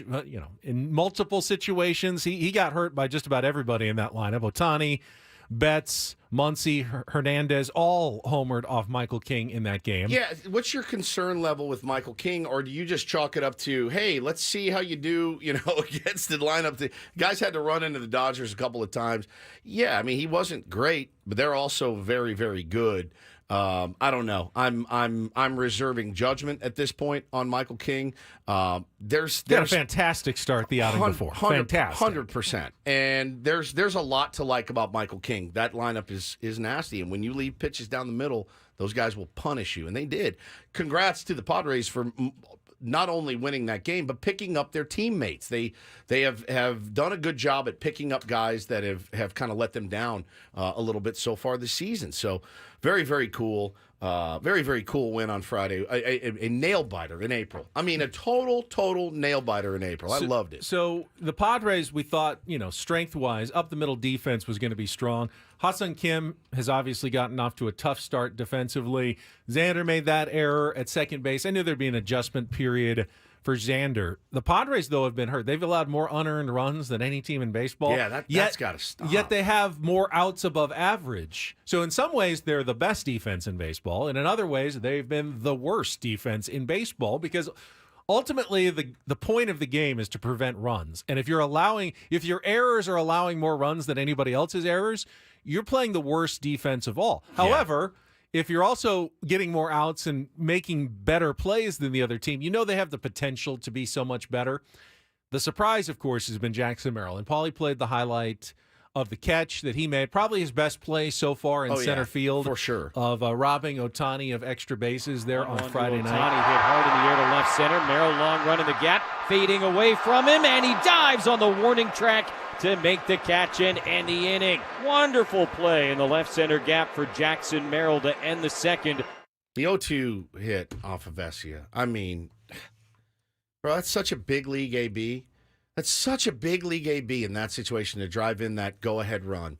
I'm just so impressed with him. So impressed with him. And, like we talked about earlier, Ben, when I said Xander needs to be in the lineup on Saturday, if Xander is struggling at leadoff, move him down. I mean, he's got his money. Put Jackson Merrill in the top. If you have a favorable matchup with a right-hander, let that kid lead off, dude. Don't we want him with more ABs right now? It's certainly it's a small sample size through just 18 games for the Padres, but here are your center field outs above average leaders in Major League Baseball, according to Baseball Savant. Number 1, Kevin Kiermaier. Considered standard one of the best defenders in all of baseball. Always there. Number 2, Byron Buxton. When he is healthy, you certainly expect that of the Twins center fielder. Number 3, Jackson Merrill. That's unreal, man. Number 3, in the same company as Kevin Kiermaier and Byron Buxton, ahead of guys like Julio Rodriguez and James Outman and Corbin Carroll. The guy had not played center field until the day we were at spring training when they put him out there. Not one day in his life had he played center field, and now he is playing it on an elite level against the most elite center fielders in the world. after just a month. It's crazy. It is absolutely It's pretty crazy. insane what Jackson Merrill is doing, both offensively and defensively so far in his career. That catch was spectacular. That ball was barreled, was tailing away from him. It was great. The defense, though, yeah, it's making, I think, everybody insane right now. Toddy with that throw behind the run, it's just one of those things where it's like, guys, come on. Like, let's not try to do too much at all times. Like, there was a play last night. I know Tyler Wade was charging in on it, but had he waited, he could have tried to turn 2. You're up 3 runs. He just said, I'm not doing this. I'm taking the out. Very, very smart. Collect those outs. Collect them. And we need to stop giving away outs, and we need to stop making it life more difficult on our starting pitchers and our relievers with bad defense. And again, shoddy defense has got to be cleaned up. I don't know how you do it other than just keep grinding on it, hoping for opportunities. But you can't let that be your calling card, Ben. You got to get that cleaned up. Padres did make one move before the start of the series, promoting Adrian Morejon from AAA El Paso and DFAing Pedro Avila. I have not heard. I think today or tomorrow you find out whether he passes through waivers and accepts an assignment back to AAA, or if he's claimed. Avila? Yeah. Or whether he'll be claimed because he didn't have any options left. So he could be claimed by another team. And I think we'll find out either today or tomorrow what his status would be. My guess would be, if they can, they'd love to send him down to AAA and have him available to call up if they ever needed a long man, spot start. But that's not up to them anymore. If another team claims him, they can steal Pedro Avila. But I think the story here, though, is Adrian Morejon, who, battled to make the team, had a pretty good spring training, was sent down to AAA, and clearly been working on a sweeper. Yet another Ruben Niebla sweeper that he's been working on, and he uncorked that in his first outing against the Dodgers this weekend. And, I mean, fingers crossed, looks like Adrian Morejon might have added some value to himself here. He's still obviously he's left-handed. He throws hard. It's a pretty devastating combination, but he was always missing that one pitch. If they figured that out, I'm not going to say sky's the limit for Adrian Morejon, but he certainly looks more like a big leaguer, arm than he has in the past in his other appearances with the Padres. Yeah, it's interesting to look at the bullpen and how it's constructed right now. It's pretty lefty heavy. So, but I've loved what I've seen from De Los Santos. Which is good when you have a righty heavy rotation. 100%. A lefty heavy bullpen is probably the way to go. Yeah, and you wonder what kind of role Adrian could actually, if Joe goes out and gets, doesn't have his sharp stuff tonight, could Adrian Morejon possibly give you some length? Maybe 3 1/3, 3 2/3, something like that to eat up some of those middle innings. Not that I want that for Joe, but you just kind of wonder what everybody's roles are going to be. It feels 7, 8, 9.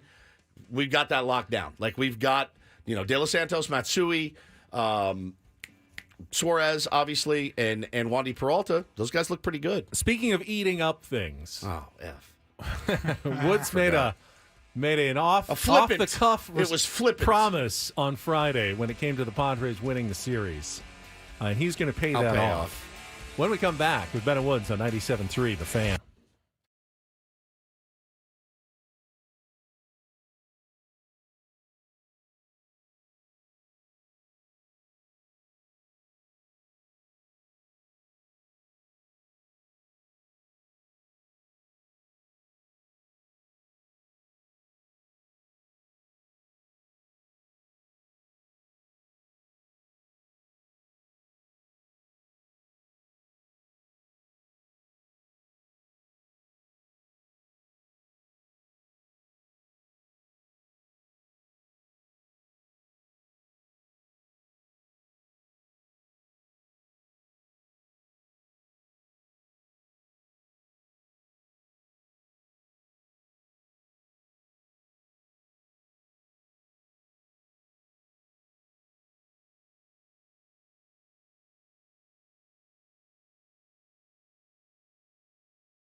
Halfway home on a victory Monday here on Ben & Woods, 97.3 The Fan. I'm Woodsy, that's Paul Reindl, and that's Benjamin R. Higgins. Good morning, gentlemen. Good morning. Are Once you nervous? again, like Will Smith, my big mouth has gotten me in trouble. No, Now- I'm not nervous. Now you think, okay, so you think that I've been looking forward to this all weekend. I don't. I forgot about it. I have honestly. empathy and sympathy for you. So Woodsy on Friday, I don't know why. Flippant. I don't even understand the concept here. You said something about a sweep, and I said the sweep would be. I go, bro. I said, hey, you get 1 out of 3. You've gone 3-3 this week. It's Yeah. not the worst result. You take 2 out of 3. What a fantastic week it was for the San Diego Padres. You've gotten back to 500, and then a sweep would just be beyond the pale, beyond imagination. And my big mouth, like, oh, if they sweep this team, I will eat a handful of jelly beans. I And should have not- just shut up there. Not just any jelly beans. If you are unfamiliar with the concept of the Bean Boozled. They are it's a game where you spin the wheel and you pick the color of jelly bean. And one of the jelly beans is the normal, yummy, regular flavored jelly bean. The other color is gross. So- It's disgusting. It's either Tutti Frutti or Stinky Socks. It's either peach or barf. It's either birthday cake or dirty dishwater. It's either berry blue or toothpaste. It's either strawberry banana smoothie or dead fish. Oh, I got that one. It was Ugh. either juicy pear or booger.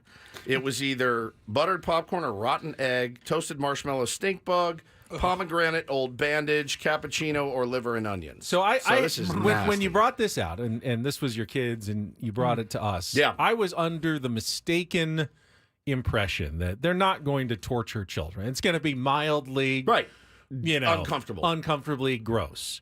When we actually did it, and I got the dead fish, it was maybe the worst tasting thing I've ever put in my mouth in my life, and I almost vomited. I had really stink almost. bug. It just lingers in your taste buds for Honestly, hours. Paul and I are being tortured. Just the smell that comes off when you opened it, nasty, dude. is pretty nasty to begin with, and I don't know why. You were off the hook.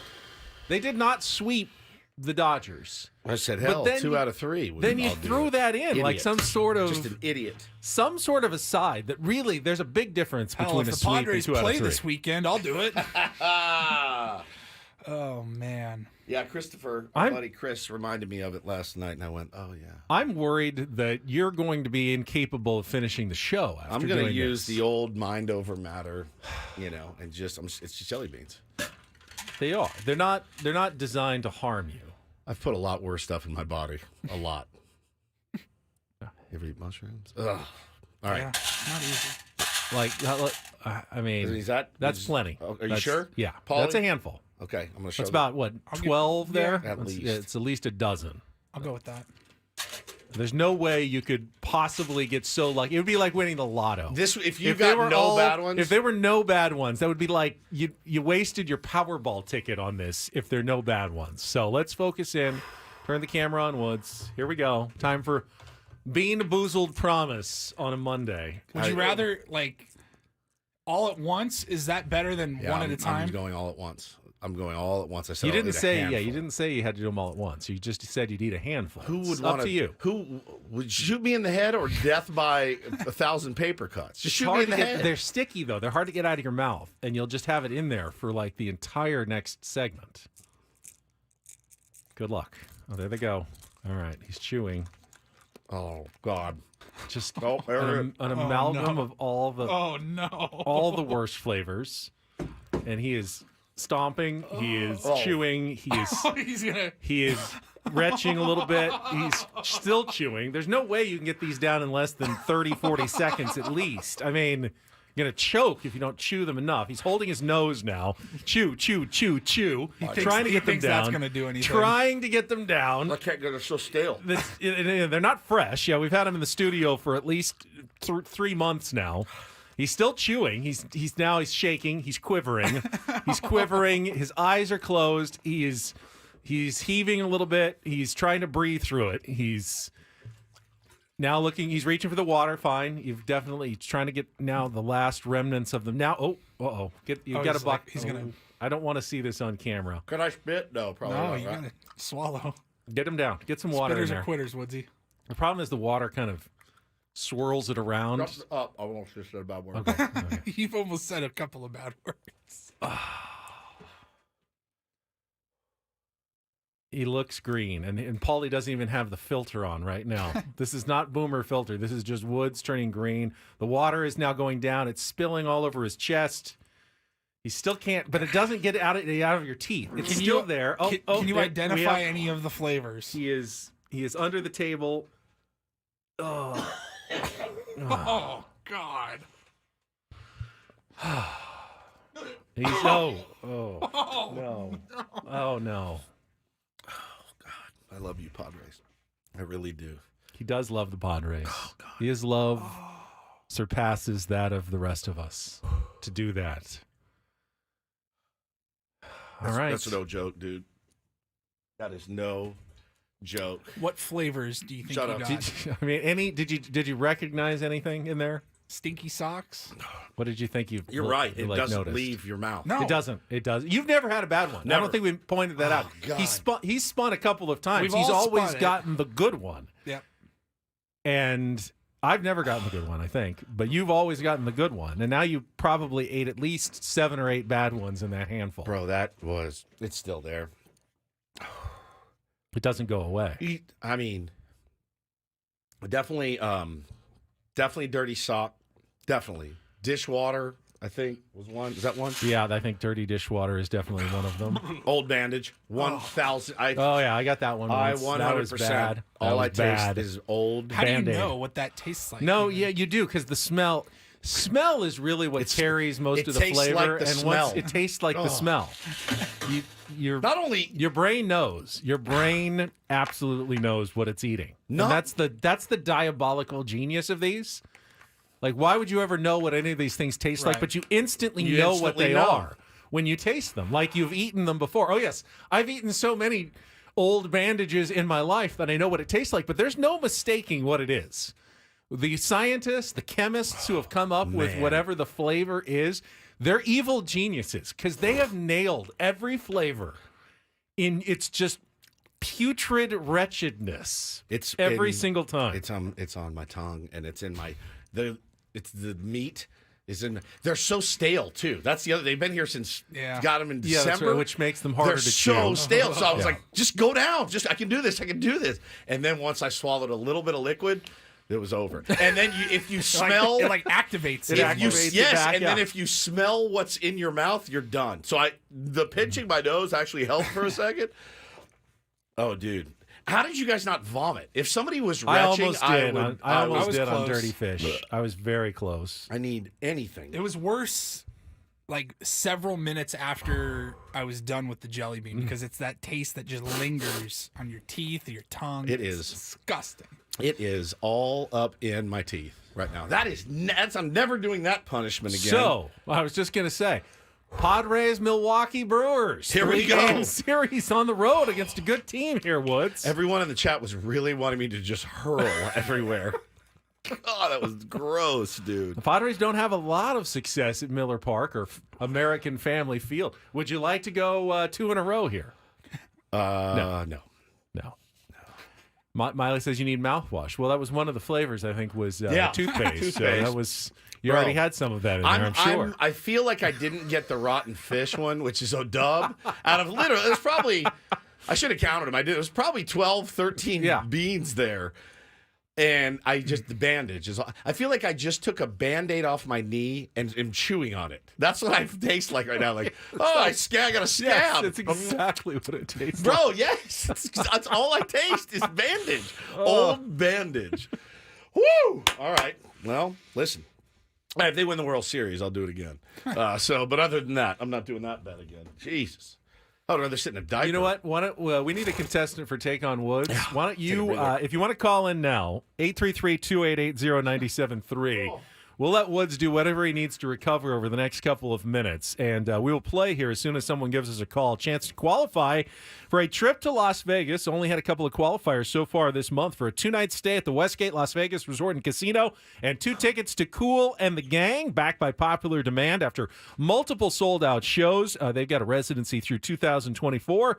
Get your tickets now at Ticketmaster.com. The Westgate Las Vegas Resort and Casino, Newly designed premier rooms, part of their $70 million of room renovations. We put this off from last hour, but it's an opportunity for the late risers to have a chance to play Take on Woods here and join us for our musical trivia challenge. 833-288-0973. Still have Don't Do This to get to. Sammy, in-season Sammy, is going to join us at 8:35. He was up in Los Angeles for the entire series doing his pre- and post-game shows from Dodger Stadium, so he'll give us a flavor of what it felt like to be there as the Padres took 2 of 3 from the Los Angeles Dodgers. But let's get to it. It is time to play Take on Woods.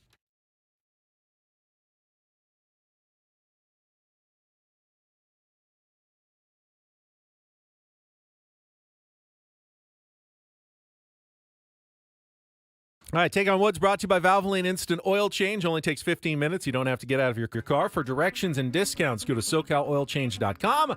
That's SoCalOilChange.com. John, thank you for calling in. You are our contestant today. Good morning. Good morning. I figured if this was the morning to take down Woods, yeah, probably smart. He's probably Good not move. in the best frame of mind right now. Here are your categories. We got Back to School, songs featuring school subjects. Royal titles, those are song titles and artists that include a British royal title in their name. And our new category, Going Up, 5 song titles that all begin with Up. All right, Back to School, Royal titles, or Going Up. John, what are you going to play? we're going back to school songs. Back to school songs. All right, questions are all about songs featuring school subjects.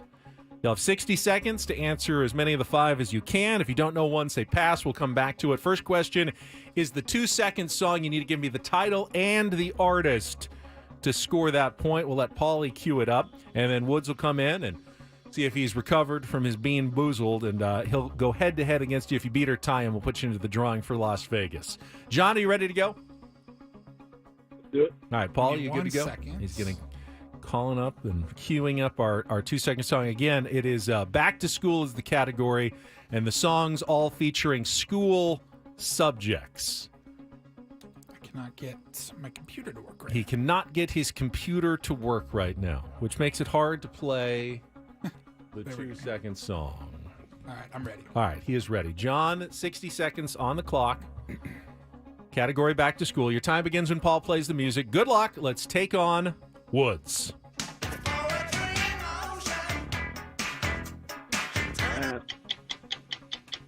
Which new wave band recorded hits including 1982's I Melt With You? Oh, God. Can't think of it. Pass. Ben E. King wrote and sang a 1961 song about a rose in which New York City neighborhood? Brooklyn? Incorrect. Which avant-garde English synth pop group won a 1986 Grammy for their reworking of the theme song to the TV show Peter Gunn? Pass. Sam Cooke admits he don't know much about history, biology, trigonometry, and other subjects in which 1960 classic? Gosh, man. Pass. Go back to our 2-second song.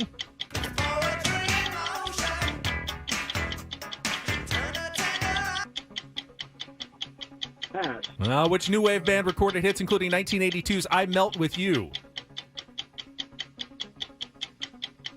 Modern English? Yes! Oh, he sneaks one Give him in. that You one. can't win without one, probably, which means he got the one, Modern English. The 2-second song was She Blinded Me With Science by Thomas Dolby. Spanish Harlem is the Ben E. King song, A Rose in Spanish Harlem. The Art of Noise, that's the Peter Gunn theme, Grammy winners. And Wonderful World is the name of the Sam Cooke song. Let's bring Woods in. Don't know that it's going to do it. This is a tough category, no doubt about it. Hang on the line there, John. All right, how are you doing? Woods is back. No worse for wear? No, he's I've not been doing better. well. He's not doing well. Well, I have some gum. John thought perhaps this would be the day to take you down. This is as good a day as anybody. We'll see. We'll see if that's true or not. Good All right. Lord. Can you play before you find your gum, or do you I'll want to play find? it as I'm finding my All right, gum. 60 seconds back on the clock. Your time begins when Paul plays the music. You guys just don't keep loose gum floating around your No. backpack? Ugh. No. Doesn't sound much better than a jelly bean The right thing now. fell out, and so there's just gum at the bottom of my backpack. I haven't seen it. All right, 60 seconds on the clock. Your time begins when Paul plays the music. Good luck, Woods. Let's take on John. That is Science by Thomas Dolby. I need more. She blinded me with science. Correct. Which new wave band recorded hits including 1982's I Melt With You? Modern English. Correct. Benny King wrote and sang a 1961 song about a rose in which neighborhood of New York City? Brooklyn. Incorrect. Which avant-garde English synth pop group won a 1986 Grammy for their reworking of the theme song to the TV show Peter Gunn? Pass. Sam Cooke admits he don't know much about history, biology, trigonometry, and other subjects in which 1960 classic? You can sing it. What a Wonderful World. Correct. Let's go back to which avant-garde English synth pop group won a 1986 Grammy for their reworking of the theme song to the TV show Peter Gunn?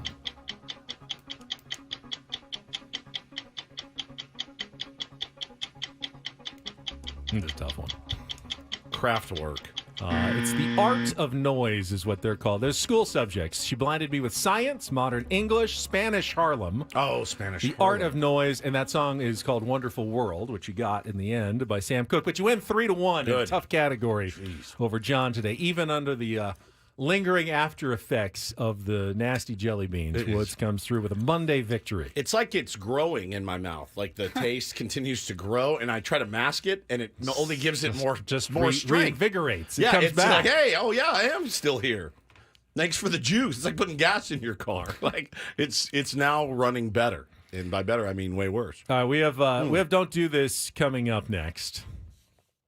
I have a funny do this from the end of the basketball season that I wanted to bring up from yesterday. Can't wait. And there's Sam Cooke for you. All right, we'll be right back with more Ben and Woods after a check of traffic on 97.3 The Fan.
little cultural barrier here. Our beloved Welsh Friar, who's in Wales. He's a big Padres fan. We've had him on the show before.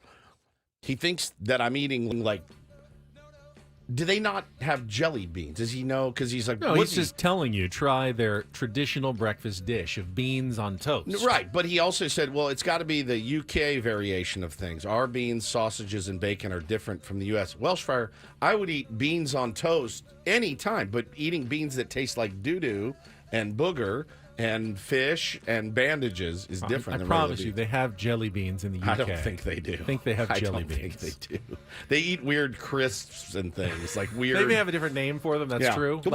So in the chat, what do you guys call jelly beans over there? So cookies are biscuits. Biscuits. But crisps are chips, right? Correct. And then okay, he says, I know jelly beans. I've done bean noodles. All right, I was confused. All right.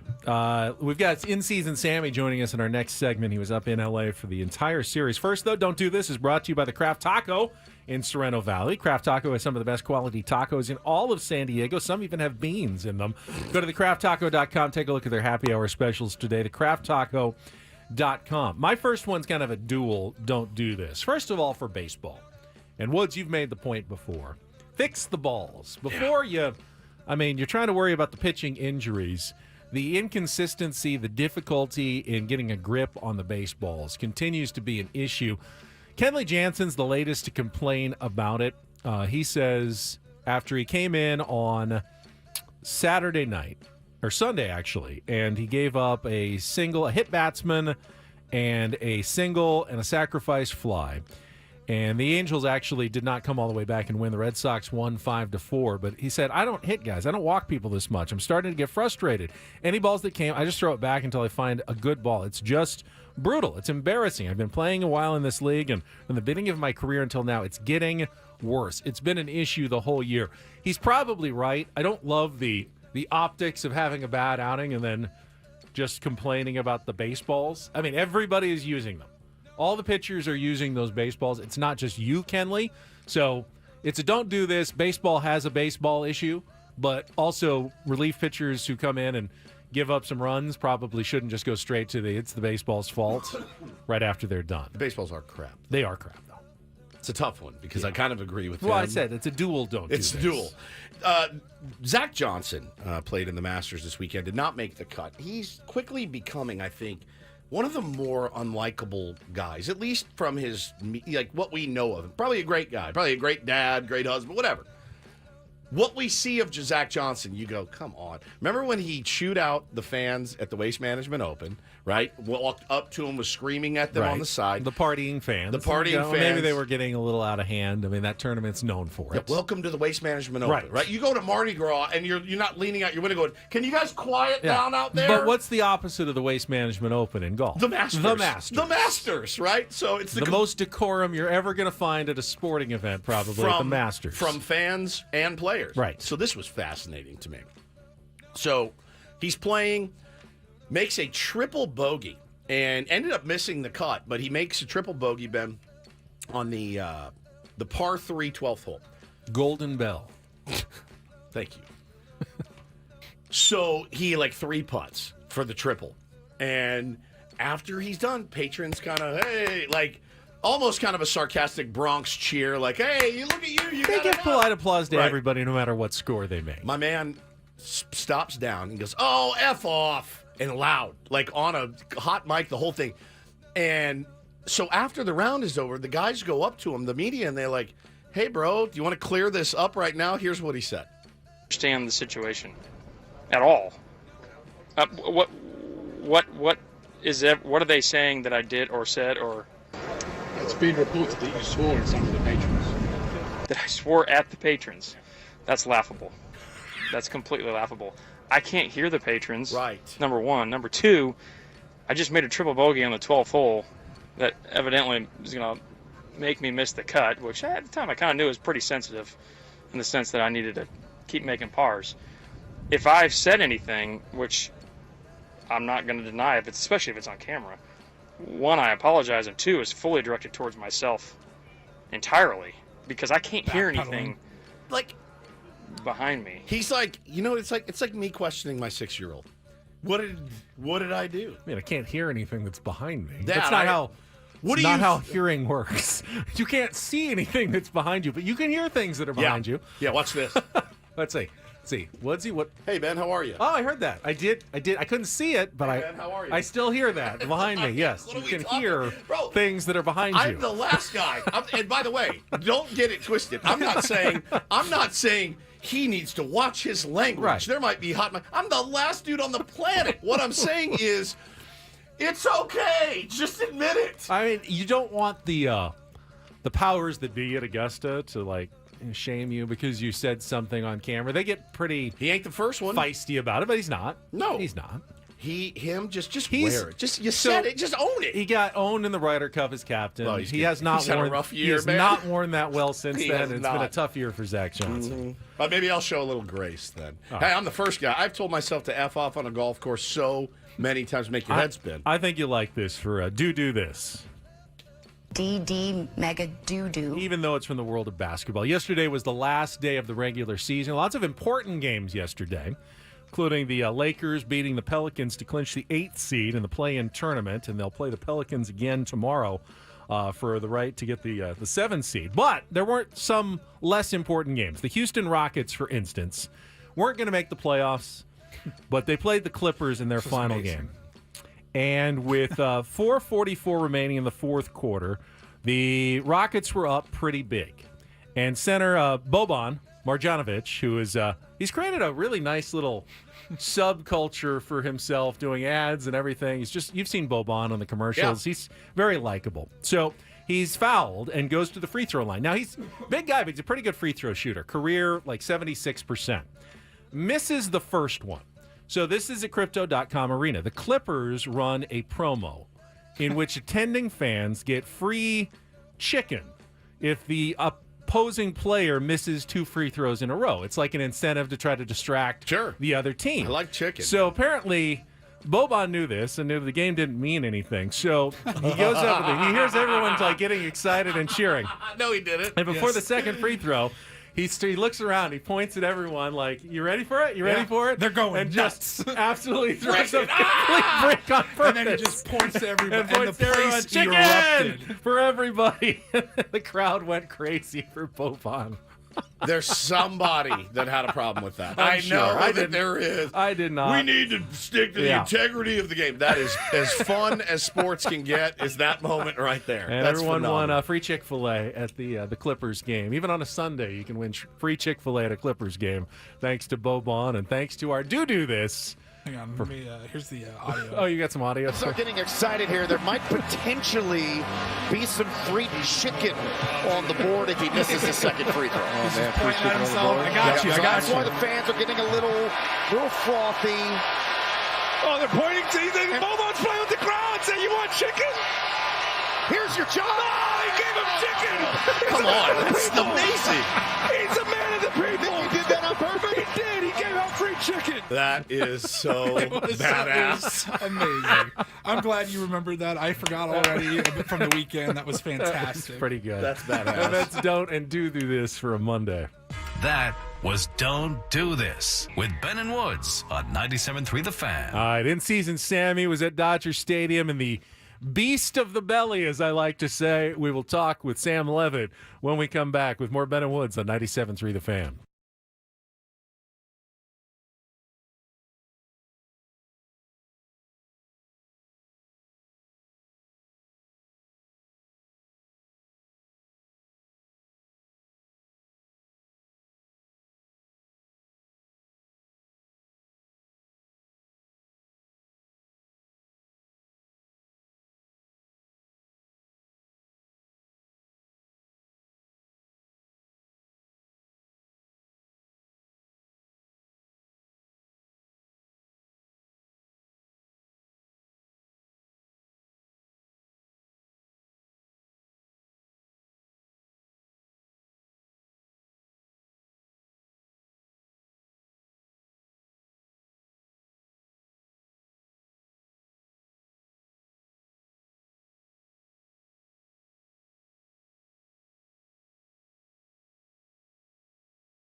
Our next guest had to do a lot of rain delay theater over the weekend. Felt so bad. I almost called in for you, Sammy, but I didn't. You rarely see back-to-back rain delays in Southern California.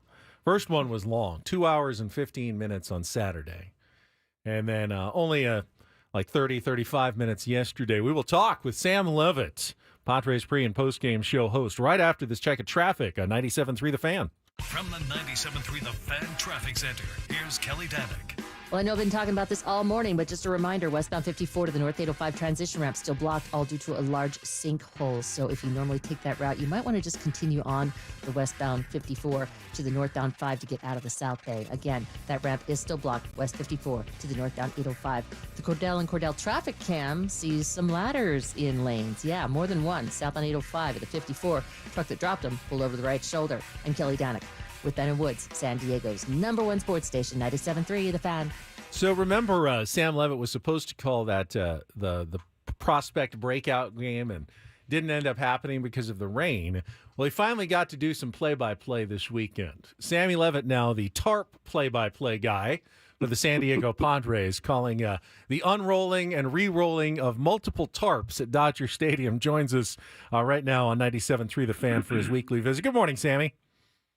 Good morning, guys. Yes, I was all over the tarp play-by-play. I was just lucky enough where I was on the air live while the tarp was coming off both days, and even yesterday I got into a little, stretching play-by-play and, grounds crew work play-by-play. So we had a few minutes to spare, and it was fun. I don't know what's going on. I come to Southern California, and all of a sudden we've got tons of rain, and been a long time since they've had rain delays like this in LA this past weekend. So just our luck. But hey, good news is that, whether it was at Petco Park that opening weekend or this weekend in LA, we've been able to get all these games in. So it's not that big of a deal. A little rain delay theater for me. Nothing worse than having to vamp, though, for like a couple of somebody's like, Sammy. It's better than what Padres TV put on in the rain delay, which was the world a great show on the opening of Petco Park from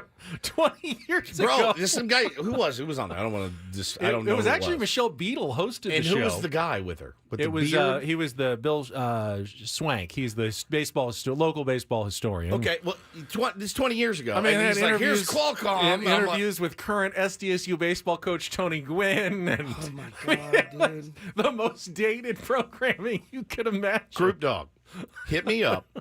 Just throw Ben and Woods live stream on there, like for free. Just throw it up there. Like, just throw up an old show. I mean, it was bad. But Sammy, you crushed it. It's funny, man, with those rain delays. You had Brian Giles like throwing shade at how deep the fences were. Oh my God, man!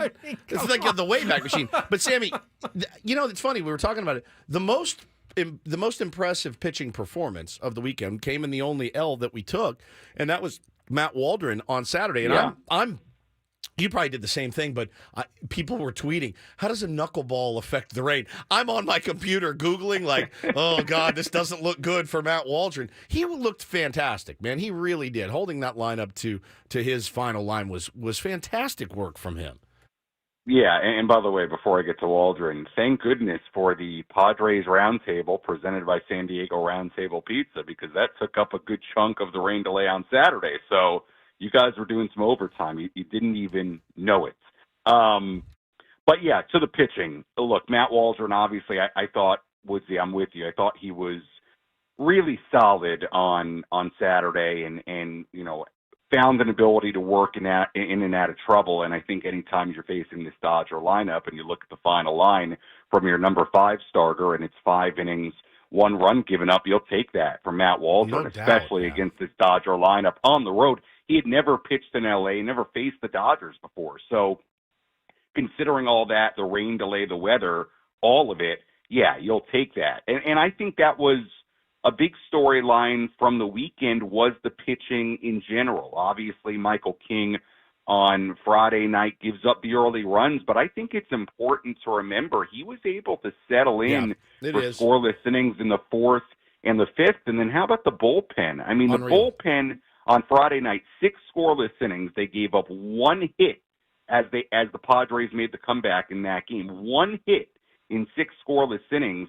And I thought, and I talked about it a lot in the postgame late on Friday night, I thought Mike Schilt did an excellent job with the bullpen on Friday night. He was aggressive the way he went to Cosgrove to face the top of the Dodger lineup late in that game, then the way he went to Suarez in the 10th inning. Like, there was an aggressiveness to Mike Schilt, the way he managed that bullpen on Friday night, and it worked to perfection. He pushed every right button. So I thought the bullpen management on Friday was a huge part of that win, and obviously the way they performed. And then yesterday getting the 4 scoreless innings out of the pen. I mean, you look at the pitching from this weekend. I mean, aside from the trouble that Cosgrove ran into in the 6th inning on Saturday, I mean, the bullpen work was really, really good. And we can talk about the offense and Tatis's home run and what Jackson Merrill did and, obviously all the different elements and Profar's double yesterday, all of it a big part of this weekend. But I do think the bullpen deserves a lot of credit for what they did. I don't know if the Padres win this game without the bullpen and how they perform for the most part and doing it against this lineup. I mean, that's the thing about the Dodger lineup right now is they hit you quickly, right? We saw it a couple of times in this series. It happens fast when they get it going and they get some of the big guys at the top of that lineup, really cooking. So they did a great job, and obviously it was a really good weekend. And I thought the bullpen and the pitching did deserve some credit for keeping those games close. And then once the Padres tied them and took the leads, they were great out of the pen. Talking to Sam Levitt, and I do want to ask you about Jurickson Profar because you got to talk to him both before and after the game yesterday. And Jurickson, being the pro that he is, kind of downplayed the comments from Will Smith, saying he's irrelevant. But you talked to him up close. What was your sense of the kind of the subtext of Jurickson's big moment in the game yesterday?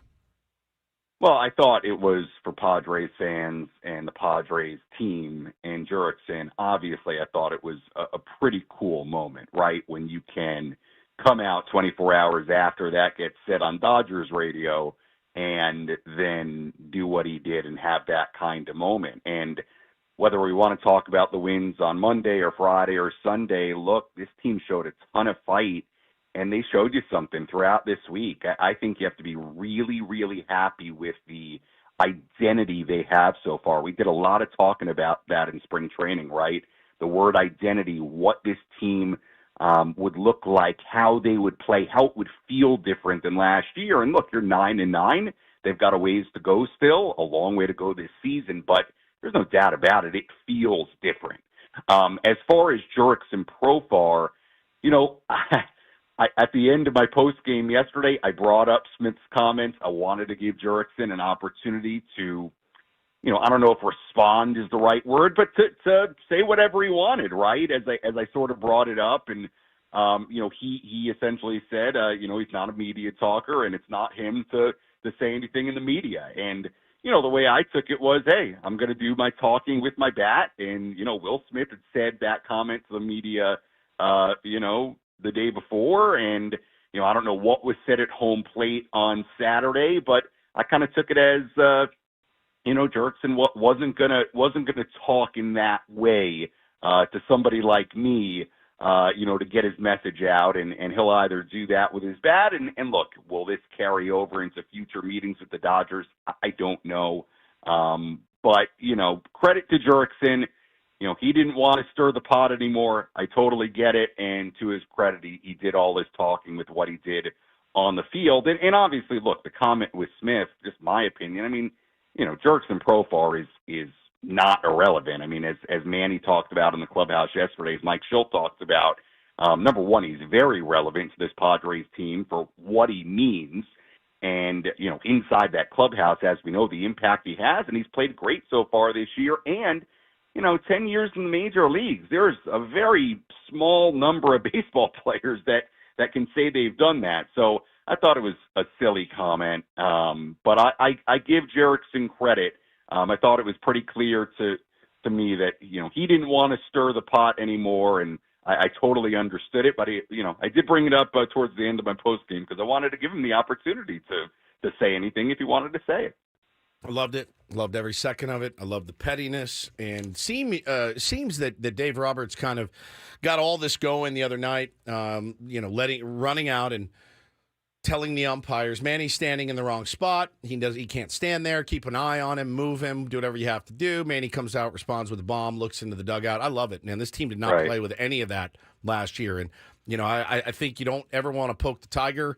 And that's exactly what happened. It's been really nice to see Manny come around with the bat in the last 7 games, hitting a nice 345, Ben, 387 OBP, slugging 586. That's the Manny Machado we know and love, and he's really starting to swing it much better. And is hopefully, Sammy, as soon as he gets back on the field, we'll be able to contribute with the glove as well because we desperately miss his glove out there. What are you hearing? What does your gut tell you when he might be back playing some third?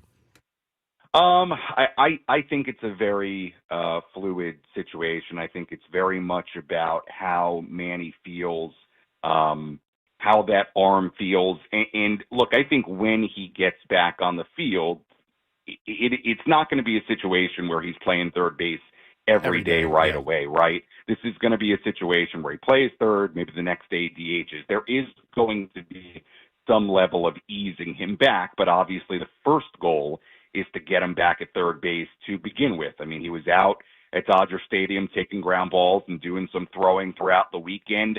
But it continues to be, I think, a pretty fluid situation based on how he feels day to day, how this throwing progression is going.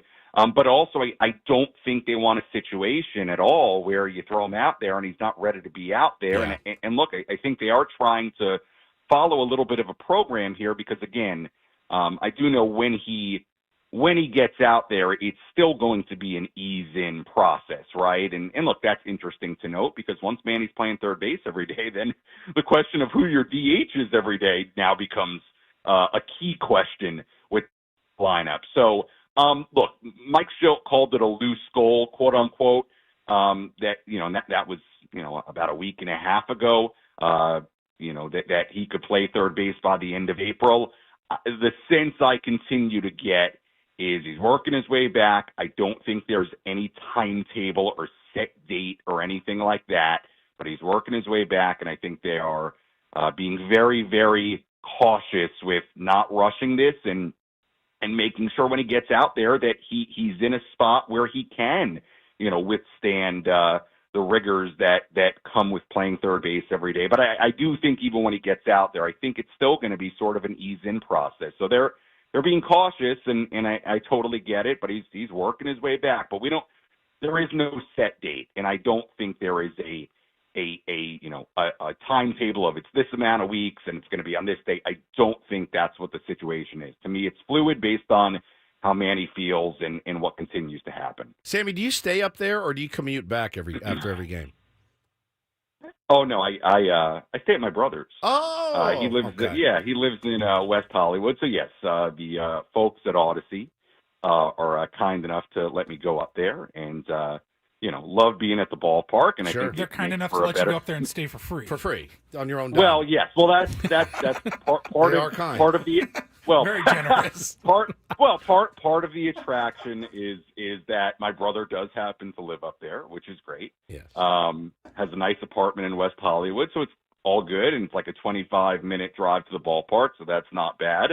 So yeah, I've always done it because I love being at the ballpark. I think it makes for a much better show when I can be inside the clubhouse and talk to Manny and put him on the pregame show on Friday, and then have our postgame interviews with Merrill and Profar and all the different things we were able to do. So it is well worth the trip for me, and I enjoy it. I love being on the road. I miss it from the minor leagues. I loved going to the road ballparks and experiencing the cities. And do not worry, I will be back in the studio at 3:40 this afternoon. Attaboy. Please tell me that we at least cover your gas money and getting food? up and back or something. Yes. Anything?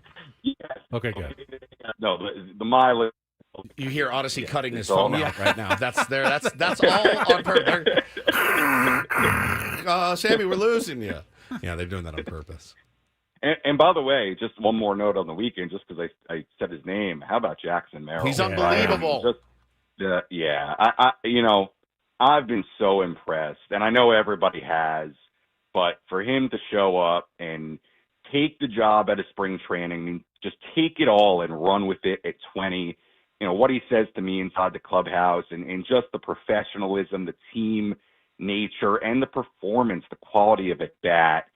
He's just putting the ball in play. Love it. I mean, Couldn't be happier. And center field. I mean, he never played center field before spring training. I mean, it's just, and again, it's like, I know it's like everybody's saying I'm not breaking any news to anybody, but man, to watch this kid play, it's been really impressive. He's more than held his own on both ends. That's Sam Levitt. Thank you, we got to buddy. run. Enjoy your day off. Oh, no, wait. Pre-game show at 3:40 today. EcoWater SoCal pre-game show. Thanks, Sammy.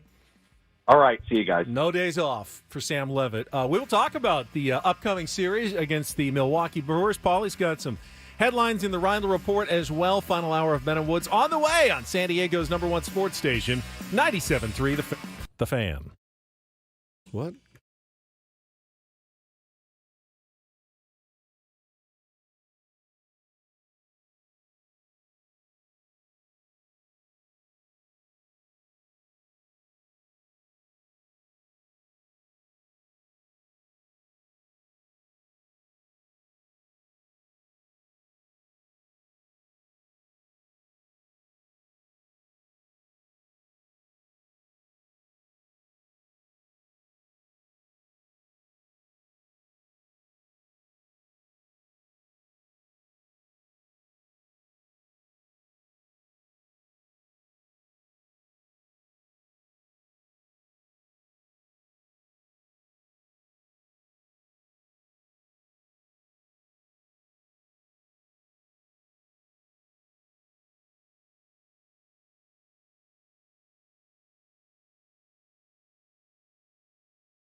Quick turnaround for the Padres today. Didn't help that they had a little rain delay. Sunday night baseball, rain delay, and then a flight to Milwaukee after the game. I think Bob Scanlon tweeted sometime around 3 a.m., wheels down in Milwaukee. Yeah, they're used to this. I mean, this is what happens. Yeah, but usually they schedule 3 getaway. a.m. our time or their time? I think 3 a.m. their time. They're what, an hour ahead? 2 hours? 2 hours ahead in Milwaukee. And but usually you play a day game before you have to fly out, especially if you're flying halfway or all the way across the country. Oftentimes you'll have a day off in between. No day off, no day game. You had to play the night game because of Sunday night baseball. So this is probably going to be the toughest turnaround of the season for the San Diego Padres. Hey, I'm surprised they didn't have them playing at the Boston Red Sox today. You know, they're already underway. It's their the Patriot Day, the Boston today? Marathon Day. Oh, yeah. Where they play the very early game. It's already underway, 8 a.m. our time. They wear the yellow jerseys? Yeah, against the Guardians. And they started playing early this morning against the Guardians, and it's the Marathon Day. Gronk threw out the first pitch, and he spiked it, but he did it on purpose. Yeah. He did the Gronk spike. The Gronk spike right on the mound to get the first baseball game of the day underway. So the fellas, I mean, the same thing happened to the Cubs. Believe that was also after playing the Dodgers. I do believe they had to fly in. They were in Wrigley. They came, and they had to come out they got to San in Diego. super late. Listen, no excuses for these guys. Certainly, they're pros. They've been doing this a long time. You do wonder what it does to one of the young players, right? Like Manny, Jurickson, those guys go in, they hit the fister, and they fall right asleep. Right? Yeah, Jeffrey says 1:28 a.m. Pacific time they landed, so 3:30 in the morning. So figure still with the charter and the bus, get them right to the hotel, but still probably 4:35 a.m. before most of them got any shut eye at all this morning. And they've got a 7 for 6:40 game tonight in Milwaukee. So don't that's forget gonna be a quick turnaround. The ghosts of the fister as well. That's right. I wonder if anyone is the chains. Fister? Yeah, absolutely. The rattling of the chains is just very hard to sleep through. Yes, from what I've heard. Yeah, the radiator, making noises and whatever. Yeah, but they do enjoy the fister there, so they're going to stay there in Milwaukee. We'll talk about the matchup in the series coming up a little bit later in the hour. Right now, though, let's get some of the other headlines of the day and the weekend, what we missed in our Reindl Report. And get things started here with our today's edition of the Reindl Report. Now tuned into the greatest. Welcome to the Reindl Report with Paul Reindl. Hi, Paul. All right. 2 stories from the world of sports that we haven't gotten to yet. We'll start off in Major League Baseball. And 1 story that you didn't know you needed. Are you laughing, biatch? It's the Reindl Report. Hey, Paul, how you doing? Okay, how are you? On 97.3 The Fan. Are you ready to bless the mood? I need some help, please. That was good. Can I get a oh yeah? Oh yeah. All right. Gentlemen, a couple of news and notes from news Major and League notes. Baseball that we just haven't quite gotten to yet. We had a couple of monumental moments over the weekend. The first for Jackson Holiday. Got that first hit. Yes. Was waiting for that one. He was like 0 for 11, I think. Something like that, yeah. It's just a nightmare He's for only him. like 70 behind Jackson Merrill right now. Yeah. So Jackson Holiday got his first hit, and then number 300 for Andrew McCutchen. Yes, that dude. is a He's big such a number G. in Major League Baseball. One of the absolute good guys. Always have loved Andrew McCutchen. Here's what it sounded like on Pirates radio. Pitch to McCutchen. High fly ball to left. Going back is Marsh to the wall, and there it is. Andrew McCutchen, God, number man. 300. Here in Wasn't Philadelphia, his first of the season and a milestone moment for a Pirate great, Andrew McCutchen. Guy sounds like a pro, but Not the broadcaster's fault. That's the engineer's fault. Riding the hot mic. I think so. Don't you Marsh just back to the off of it? wall, and there it is. I think that's the broadcaster's fault, or the engineer's fault of not dialing. So in this the is settings Paulie's correctly. fault. When I do this is all Paulie. They're wearing. You Am I can't supposed you to can't pull- move Back it it, away. do it again, do it again. You have to pull it away when you get loud anytime. Paulie, this is your fault. Yeah, This I is your can't fault. really do anything. What in the I can make it quieter, but it's still going to be just like this. Yeah, So you can't scream. I mean, every announcer on a huge Pull it call away. We'll ask Jesse tomorrow. I don't think he ever pulls his microphone away. I when bet he's you in the middle he's of a a home mic. run call. I bet you he's a mic There's a long fly manipulator. ball. Wait, this is gonna be. I've got to pull it away a little bit. No, mic manipulation in the middle of the call. I doubt that. Yes, I doubt that. You have to. You got to have mic awareness. That's what I mean, you hear my guttural scream. I don't do it right into the No, but you're not mic. wearing a headset. It's But different. we wear headsets when we're on remotes. Do you move them Yeah. at all? I never touch Absolutely. mine. Never touch mine at all. Interesting. I take it off even like this. Congratulations to Kutch. He's great. Also saw Blake Snell gave up 7 runs in 4 innings, and Giants fans are already going, what is going on here? This is Blake Snell, This is people. it. Yeah, You've got another 3 or 4 weeks of this at least. He if had not no like spring 2 training. months. Like, what did you... There's no way he was getting off to a fast start this year. No chance. You have to understand that. Yeah. He'll be fine. Yeah, he's going eventually. to be all right. Maybe in a year, he'll be fine.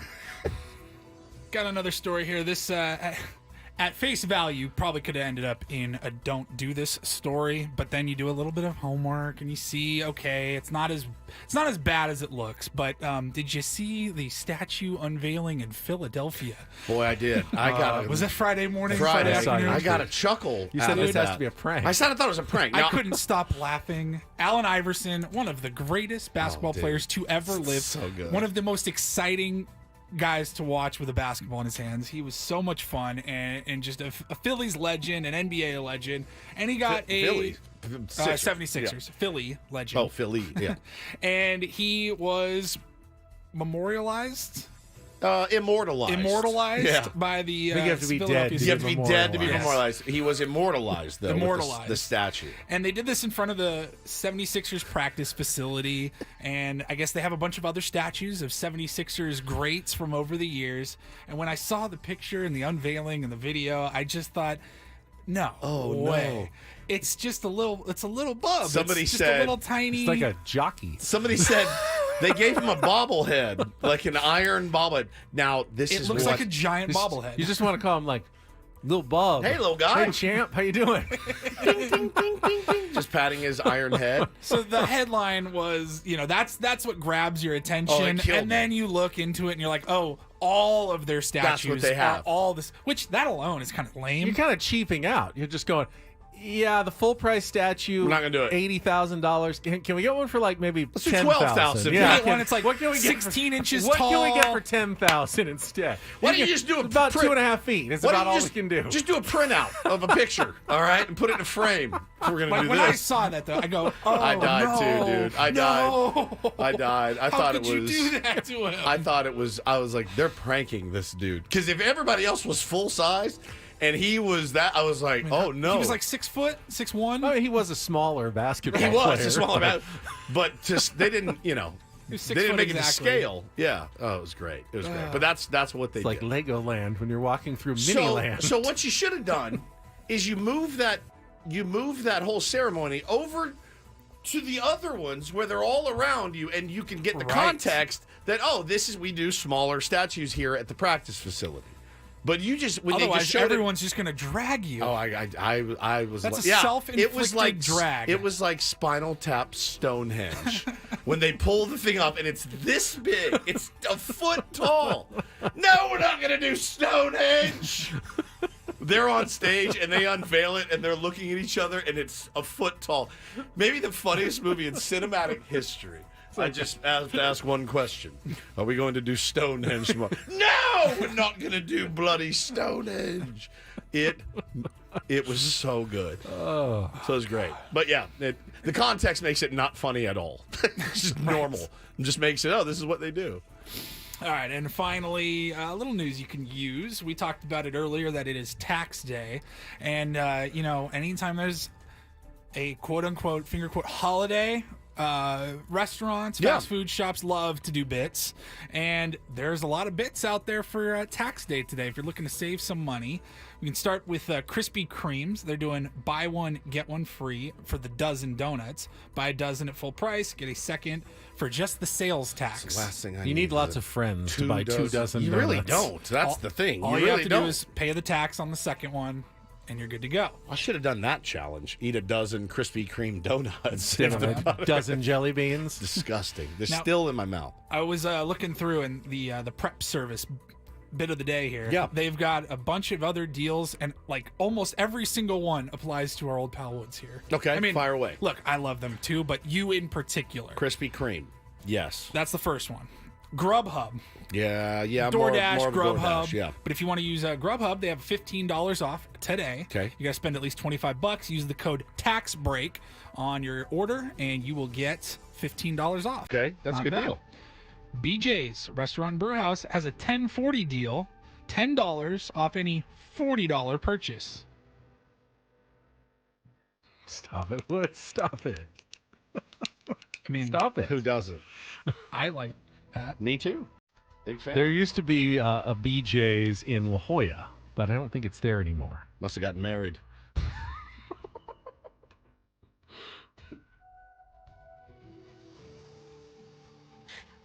Put a ring on it.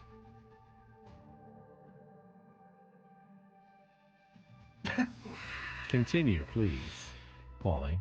BJ's with the $10 off $40 purchase. Hooters. Oh, you missed out. You were too early. I was too early. You know what I realized too?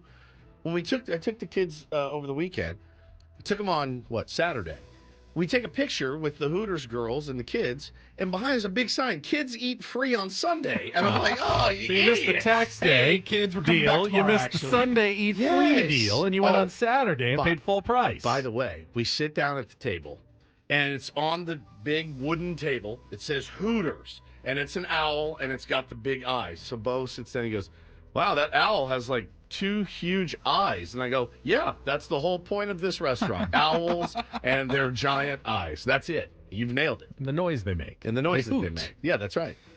Hooters has a buy one get one deal. Okay. Buy 10 wings, get 10 free. They were good. I don't know why Hooters is so big on tax day, but they are. Just trying to ease your burden a little bit. And you finally, I told you this list is curated It's for, made for for Woods. me. I mean, we all like What's donuts. next? Chili's.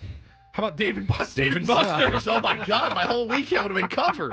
50% off all food between today and April 28th if you join their rewards program. Their sliders at Hooters were really good. Their Really, wings and sliders. Wings and I got a bevy of because I didn't know what these. If Those Bo the didn't, kids, you if know. Bo didn't want to eat the wings, I would have been screwed. So I know he would eat that. They were really, really good. It was really good. I don't want to say I was surprised, but it was fantastic. I'd like to go back. You just get them naked. I got naked with mild sauce for him and me because I just Blame blame the that on, kids. yeah, blaming him. Blame the kids. I would do the hot ones. He wants mild, so we'll just do You those. like you like cheese pizza. Yeah, I'm plain guy. But I'm- you can blame the kids now. Yeah, always. No, it's for the kids. Yeah, always. So So get medium, which was also no right. kick at all. And when he ate the milds, he goes, "Whew, these are spicy." I go, "Well, you are my son." Straight up. Would you do that Hot Ones podcast? Never. You wouldn't do that. I couldn't do it. I'll eat those jelly beans before I could do hot Everyone loved Conan O'Brien's appearance. Yeah, he was great. I love the Hot that Ones show. podcast over the weekend. They have a ton of great episodes over the years. I liked Sydney Sweeney's the most. She was good. If we got invited, I would go for the promotion. I wouldn't look forward to the hottest of the hot wings, but I'd rather do that than the jelly beans, I think. I would do the jelly beans over hot stuff, wings? Yeah. Mm-hmm. Conan was great, though. The clips that I saw were hilarious. It was unbelievable. All right, that's the Reindl Report. Going to take a quick time out. When we come back, we're going to look ahead. Padres, Milwaukee Brewers. Interestingly, Padres just finished a series against the team with the most wins in the National League. Now they're playing a series against the team with the best winning percentage in the National League. Talk about a tough early season road trip with travel, challenges as well. Padres Brewers coming up. We'll take a look ahead when we come back with Ben Woods on San Diego's #1 sports station, 97.3 The Fan.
Did you see the? I saw a picture of Travis Kelce and Taylor Swift at Coachella. Yeah, saw that this weekend. And they just seemed like they were in the middle of everybody. No, they were on stage, weren't they? Watching they a were band, like kissing each other. They were on stage because I saw a bunch of people, and I'm going, "There's no way that Taylor Swift can just wander into VIP a crowd of people at Coachella." They were side stage without causing like a stampede. Oh, and I saw they were definitely in the crowd. They were in a crowd, because he like lifted her up so she could see. she could see like over the crowd. Like you're I telling missed me, that one. you're telling me that Taylor Swift just wandered into a crowd of That's what I'm people. saying. I'm sure there's like a pit area that's just VIP. There's a VIP section. I've been in it. It's pretty cool. Like I saw the dude from Breaking Bad in there, Jesse Pinkman. He was in there. Like it was crazy. It was like, whoa, my God, this was it was at its peak too. Like that was nuts. But there's celebrity, there's Paris Hilton. superstar celebrity, And then there's Taylor Swift. And then there's Taylor Swift. Yeah, but who's gonna mess with Travis Kelce? No one's gonna mess with her. I think it would be such a distraction to everybody there. Like, who would watch what was on the stage? You'd all be like turning around, taking pictures of Taylor Swift the entire time. I watched Friday night before the Padres game. Deftones did a live stream, and we cranked it in my house. The kids went nuts. We had such a blast watching that. It was cool. I checked out a little bit of Lana Del Rey's set on Friday night. Coachella is awesome. Like being able to not watching on YouTube, like being able to sit on your couch. Coachella. And you're like, I didn't spend a nickel. I'm seeing my band I love, and I'm doing it from the comfort of my own home. It was pretty great. We watched we watched some of Lana on Friday. We watched a lot of No Doubt on Saturday. Their first performance together in like 10 years. They were fun. God, Lana was man. Whew. Big fan. I had a little FOMO of Sting and Billy Joel. That would have been more my jam. God. Than Coachella. That's the line of the day. Really? You weren't excited for Doja Cat and Lil Yachty? And Ice Spice? Hannah had the time of her life at that Lil show. Yachty. It sounds like a great up-and-coming defensive catcher. Lil Yachty. Him? Oh, he's Lil Yachty. That's Big Yachty. That's Lil Yachty. It's spelled differently. Anthony says, I heard Lana just mailed it in. She can literally do whatever she wants, whenever she wants to. She's fine. Don't ever worry. I worry heard about that her. Billy Joel doesn't quite have the range Does that he not? used to have. Hannah said he was spectacular. Can't quite hit the highs, but he admits it. When you have that many Cutwaters, everyone sounds good. I heard Sting was still he looks solid. Bro, he's like 70-something years old. He is yoked. Well, he has sex with his wife like 4 hours. They do tantric. The tantric scene, like 4-hour sessions, which is bananas. Dude, I wouldn't do that if I had to. 4 hours is a long time. Who's got 4 hours in the middle of the day? Like, are you ready? All right, I'm ready. I've just drank a gallon of water, and here we go. That's half a work day, right? Dude, that's our whole work day here. You start at 6 and you wrap it. There's the bed. 6 a.m. to 6 10 a.m. to 10. Who's the tier 1? Who's the tantric tier 1 out there? Who are you? Wants to go through the entire show one morning. Start at 6. And you finish when we finish. 10. I don't mean like that. I mean you're done. That came out wrong. Sorry. Only a matter of time. It was, yeah. You would have enjoyed that show. A lot of coastal whites up there for you. It would have been Recognize a lot of the songs. I mean, from both of them. The parking lot must have been just full of Teslas. I mean, the whole thing. I see in our chat, Dan says the traffic was terrible downtown. It's. I would have left halfway into Billy Joel's set just to beat it, dude.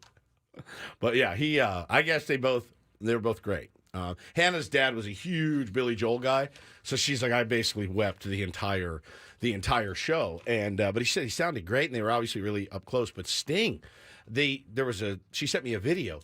Bro, he looks unbelievable. Like for his age, for any age. If you're like, oh, that guy's 30 years old, you're like, what a really put together and fit 30-year-old. No, he's like 70-something years old. Looks incredible. Very impressive. All right, so Padres in Milwaukee today, and I think they made a pitching change because I thought Wade Miley was supposed to go up against Joe Musgrove, but now it's the former Padres prospect Joe Ross who is scheduled to make the start. It's a 4:40 first pitch our time, 3:40 Eco Water SoCal pregame show. Now, Joe Ross has not pitched in the major league since 2021, but had two pretty good starts this season for the Brewers to start his year, and he's got an ERA under 2. Now, if you'll remember, Joe Ross was sent along with Trey Turner to the Washington Nationals in the three-way deal that brought the Padres Will Myers. That's how long ago that Joe Ross was a Padres prospect, spent many years with the Nationals, and then has been, I don't know, out of baseball or in the minor leagues the last couple of seasons, and now is back in the big leagues and will be pitching today against his former organization in a Joe v. Joe matchup in the first game of the series against the Brewers, who are, again, off to a really good start. They have the best winning percentage in the National League. Yeah, our buddy Tommy just tweeted this just now, Ben. Padres facing a hot Brewers offense in their last 7 games. Their run scored 12, 8, 9, 7, 11, 11, and 4. Yelich left a couple of days ago with back discomfort, hasn't played since. Big test for Joe. Even though he struggled last outing, his swing and miss is trending up. So, yeah, that's what you need. They've got good players, man. They've got Rhys Hoskins. They've got Willie Adames. They've got the Jackson. Is it Churio? Churio. Yeah, they got their Jackson there as well that they extended before the season. So, should be a good one, man. I mean, you like the matchup against Joe Ross, certainly, but you also have to limit their damage as well. So should be an interesting one tonight. Tomorrow is Dylan Cease against Wade Miley. Okay. That's also a 4:40 start. Was Wade Miley a former Padre? I don't think he was ever on the Padres. Feels like he was a former Don't Padre. remember him ever being on the Padres. And then we'll have an early game on Wednesday. In fact, we'll already be in the Eco Water SoCal pregame show Wednesday at this time.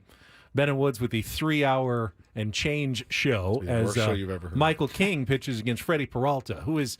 He was always the secretly, nastiest of their pitchers. He's nasty, dude. I mean, they had Straight Corbin up. Burns and Brandon Woodruff who got all the attention. Bro, and Freddie Peralta try to comes win in and these goes, two is what I'm saying to you. He's nasty, but Michael King can be nasty as well. So that's the rest of your road trip for the Padres against the Brewers, who, again, you're catching them at a hot time. But they're catching us at a hot time. Yeah. A lot of confidence. Yeah, but the fact that the Padres have gotten through 9-9 so far record-wise is not a bad start at all. You've already played now 5 of your games against the Dodgers. I think you only have, 8 left all season. That's so many. And you're 3-2 against the Dodgers in those 5 games. For sure, dude. One of the keys we said to the season is you can't let the Dodgers go 11-2 against you. You just can't do it. And they still might. But well, they can't go 11-2. They can't go 11-2. They but go 10-3 at the worst. And if the Padres can just win now, 2 or 3 more games against the Dodgers the rest of the year, they can, essentially split the season series with the Dodgers, which I think most teams would sign up for right now. All the teams that haven't faced the Dodgers yet, which is the majority of teams in baseball, if you said split with the Dodgers, you go, yeah, well, I'll take that right now. And the Padres are off to a great start in that quest to at least, break even against the Dodgers this season. Maybe do better. Who knows? You can't tweet tonight if we lose. You can't tweet about the travel. Deal? I won't tweet about it. The Padres really can't say anything about Correct. it either. It is a factor. I mean, it is. You could sleep all day if you want. Well, you got to get to the ballpark fairly. What time does it start? 6:40? 6:40 Milwaukee time. Milwaukee. So they landed at 3:30 Milwaukee time. Yep. Probably got to the hotel 5, call it. 4:30 to 5. So I don't know how quickly you can get to sleep. Probably fairly quickly after a long day and a long flight. Also, probably slept on the flight. Yeah, slept on the Some, flight. although I bet it was fairly celebratory. I've been pretty lively on that flight, I bet. Fairly celebratory. I mean, it goes pretty fast on those 3.5 hours. You're not having to wait in security or anything because it's a charter. But then you sleep, from 5:30 until 11:30 noon? I mean, you can get 6.5 hours, More than I which get, I can more do. than you get. That's true.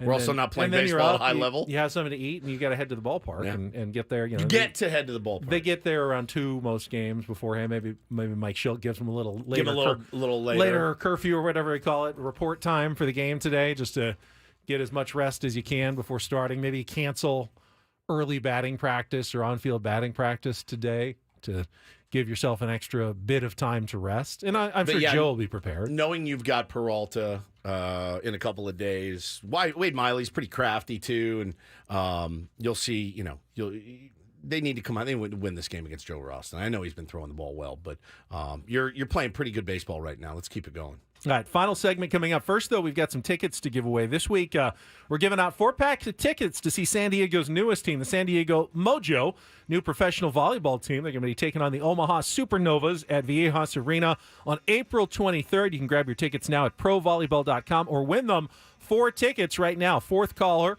833-288-0973. Fourth caller is going to win tickets to see the San Diego Mojo at 833-288-0973. 0973. We'll come back. Final segment of Ben and Woods. Get you ready for Annie and Elston coming up at the top of the hour here on 97.3 The Fan.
Well, I'll be very glad to get back to Tony and Jesse and Don and Mud and the regular broadcast crews. Do the Padres have any more ESPN Sunday night games scheduled? I can't remember. not. One more, maybe? A couple more, probably. You know what? I used to be the guy who would look and say, why aren't the Padres on national television more? They've got compelling players now.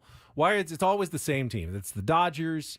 And it's the Yankees, Red Sox. the Red Sox over and over again. We should really focus on teams like the Padres more often. Please don't.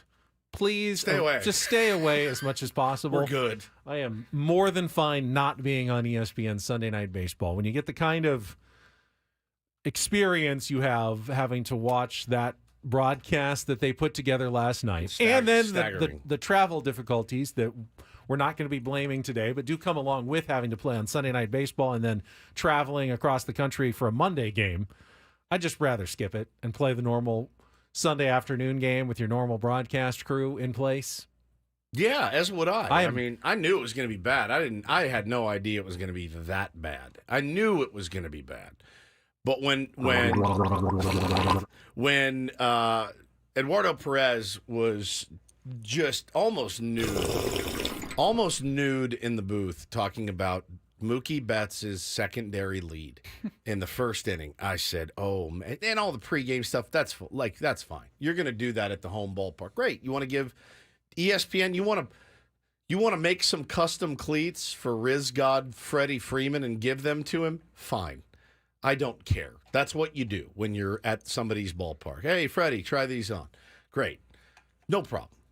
But when the game starts, and holy smokes, man, it's, the weak throwing Luis Campusano, and oh my God, look at the lead from Mookie. I've never seen anybody that every ball player takes a secondary lead. And Mookie is a great, great player. But holy smokes, David Cohen was the only one in that booth with any sort of objectivity at all. Integrity. It was like Ravitch was like, when the Padres tied the game on the Mookie Betts error, I'll say it again, on the Mookie Betts error, they couldn't get over themselves the fact that he even gloved that ball to even mention that the score was tied at the time. It was just, oh my God, look how athletic he is. That was an unbelievable play. By the way, Jake made a much better play. Oh my God. Going to his other direction. And they were talking to Profar at the time, and completely whiffed. That's just bad. It's bad That's timing. A coincidence. But still, man, we're talking about secondary leads here. Secondary leads. Like, it was nuts. And then, the grass must still be wet for Mookie because he didn't make that throw. It was bananas, dude. It was really, really bananas. What really rankled me, and again, I don't care that you're doing features on the Dodgers. You should. I understand that they've got some high-profile players. So do the Padres, but it's in L.A., whatever. It's fine. But once the game starts, as a broadcaster, even if you're a home team broadcaster, I do feel like there has to be some measure of objectivity just to call the game accurately. And just call the game. I felt like it was lacking a little bit. When you clearly could tell that the broadcasters for ESPN were hoping the Dodgers would come back and win the game. And I'm not saying, I'm sure Jesse and Tony and Don and Mud will hope the Padres will come back and win a game when they're doing it. But I didn't get the sense that if the Dodgers were up 6-3 late in the game, that they would have that same hope for the San Diego Padres. It wasn't just hoping for a good game. They felt like, that broadcast deserved a Dodgers win. We went to all this trouble to broadcast a Dodger game this weekend. We're not even getting a Dodger victory out of it. You're making us look like fools, San Diego Padres. Like somehow the Padres were doing this to the broadcasters. Like, you're making us look dumb by winning this game, Padres. Gabe in the chat says Freeman being one of the best base runners in the league because he scored from second on a bullet to center field by Will Smith. Yeah, man, it was just tough. It was tough. And then riding Profar so hard for not being at third base on that play was truly, truly unbelievable. Like, it's one thing to mention it, and there's a way to do it where you go, ooh, he wasn't actually busting it out of the box. I wonder if he could have made to third. They were chiding him. And then they came back from break, and I still can't believe Jurickson Profar didn't make it to third base on that. He's got to be standing on third. It was nuts. And then the next inning, like, I wonder if that run's going to come back to haunt them when the Dodgers get a guy on. It was constant. Dude, it's constant. It was constant. And while, yes, Jurickson wasn't absolutely busting out of the box, no one, and they showed the replay from above. all three Padres runners had to hold. They had to because hold you weren't sure if it's going to catch it. So Jurickson can't just race by whoever was on first base, Manny at the time, and go. I mean, he had to hold up a little bit as he was. There was no reason to bust completely out of the box because you just run right into the back of Manny Machado. So you had to pace yourself a little bit on going around second to third. Could he have possibly made it to third with one out? Sure, that's the time to be aggressive rather than make the first or third out there. But didn't he? And he just got thrown out at third, trying to stretch a double into a triple the other day. And then they pinch ran for him with a Zokar who got. Jake was on first. That's right. Jake was on Manny first. was on second. And then Zokar got thrown out trying to steal third. That's not even possible. If Jake and Manny were on base, Jake would have to be ahead of Manny. Be ahead of Manny. Yeah, that's right. And then they pinch ran a Zokar, and he got thrown out at third. Padres challenged, and when it's getting later in the game, you take more risks on the challenges, and it was close enough. I think that it was a valid challenge. I didn't expect them to overturn it, but I wasn't mad that they tried on that one. I wasn't either. No, he absolutely challenged that one. I don't like that he went. And I don't know that you're trying to get to third with one out so you can score in a fly ball, but scoring a single. Can't be ended striking out anyway. So. Yeah, exactly. He did not have his. He smoked one. I will admit, he thought that was gone. I went full. I thought it was Dodger gone. fan. I mean, I screamed. Yeah. I was like, and it was fly ball to the wall, base of the wall. Yeah, base of the wall. But that one got me pretty good. But yeah, big one tonight. We flush this past weekend. Not flush it. We're excited about it, and you move on. But you did a really, really nice job taking 2 or 3 in that place under those circumstances too, with the constant delays and et cetera, et cetera. The bullpen staggeringly great. Fernando Tatis Jr., Manny Machado getting the job done. Along with, of course, Jurickson Profar, Jake Cronenworth, sparkling defense. Felt bad for him, man, wrapping into a couple of double plays yesterday. They hit the ball really hard. Didn't get a lot to show for it on Saturday's game. So you just don't change a thing. Just clean up your defense. Clean up your defense. Play a good, crisp defensive game. And then you let the chips fall where they may. You cannot, Ben, continue to give teams extra outs, especially teams like the Dodgers and especially teams like the Milwaukee Brewers. You just cannot give them extra outs. They've got to earn it. And if they earn it, so be it. By the way, the Padres do not go back to Dodger Stadium until September 24th. Wow. That would be the second to last series of the season. And they have 3 more games at Dodger Stadium. Now, they have 2 home series against the Dodgers, a 3-gamer, which is less than a month away. It's May 10th, 11th, and 12th, weekend series. And then they have a 2-game series, the last 2 games of July 30th and 31st. And that's it. So 8 more games against the Dodgers this season, 5 of them at Petco Park, and you lead the season series now 3 games to 2. This is the year. The Padres have lost 13 consecutive season series to the Dodgers. Yeah. You've put yourself in position for a chance to win one of these season series now through your first 5 games. Yep. I mean, let's, one at a time, certainly. But go out and win today. Go out and beat Joe Ross, very beatable pitcher, and just try to hold that offensive bay. Would be the first time the Padres have won on consecutive days. Yes. All season if they can win today. Yeah. They've had 2 game winning streaks, but there was always at least one off day in between. No doubt. And first time they've had a winning record. They have not been above 500, correct? Oh no, they were after opening day. 2-1. 2-1. So they can get back to a 10-9 if they win today's game. All right, we've got one last check of traffic. Final couple of minutes of Ben and Woods coming up next year on 97.3 The Fan. From the 97.3 The Fan Traffic Center, here's Kelly Danick.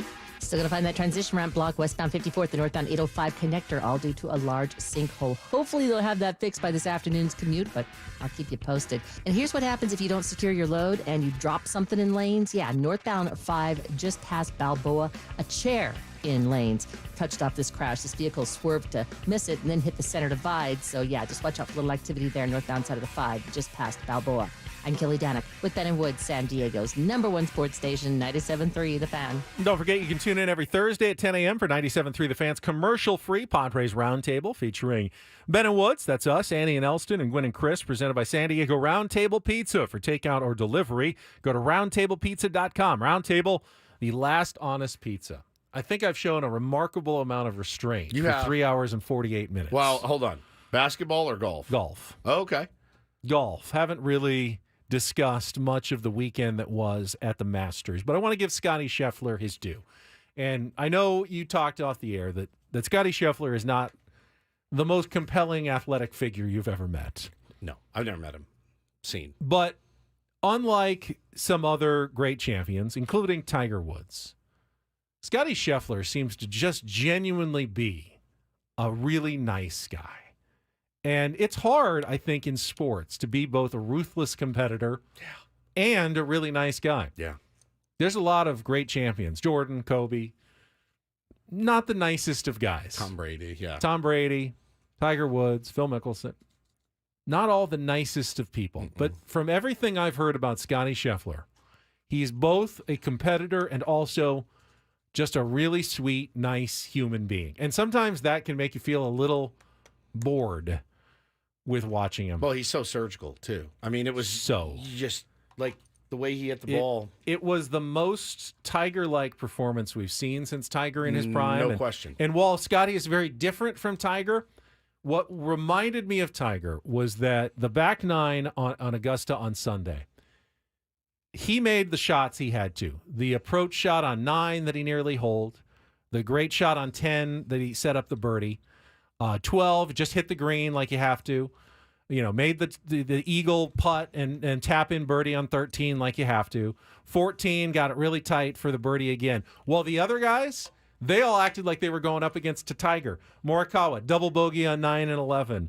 Oberg into the water He's on great, 11 though. for a double bogey. Max Homa, a little unlucky, but hops it over the green on 12, double bogey. The competitors, more than Tiger's greatness, half the time, 3/4 of the time, it's just everybody else melted in the face of Tiger Woods. And this was the first time I've really seen everybody else just melt in the face of Scotty Scheffler and what he can do and how relentless he is with his irons that are so precise, right distance every single time. If he misses, it's like 15 feet to the left or right. Yep. That's his biggest miss usually when it comes to his iron approaches. He is so good right now. He was masterful. I love Ludwig Oberg. Oberg. God, I love that kid. He's got He's gonna be a really star, yeah. bright future. Personable too. Like really. He said, I've never heard anybody say this. Really, he goes, "Yeah, I was shaking teeing off today on one. Like I was shaking because he's what did he start the day at? He was I think 2 back to start the day. Yeah. So he's there going, oh, God. He goes, yeah, I almost threw up on the first hole, and my hands were shaking, but, you get through. It was really cool. It was like a glimpse into what really happens, right? But Scotty Scheffler there's a little bit of sociopath in him, just like nothing phases him, and nobody's going to get him, man. When he's playing at the top of his game, nobody's going to get him. But it was a boring Masters because you had...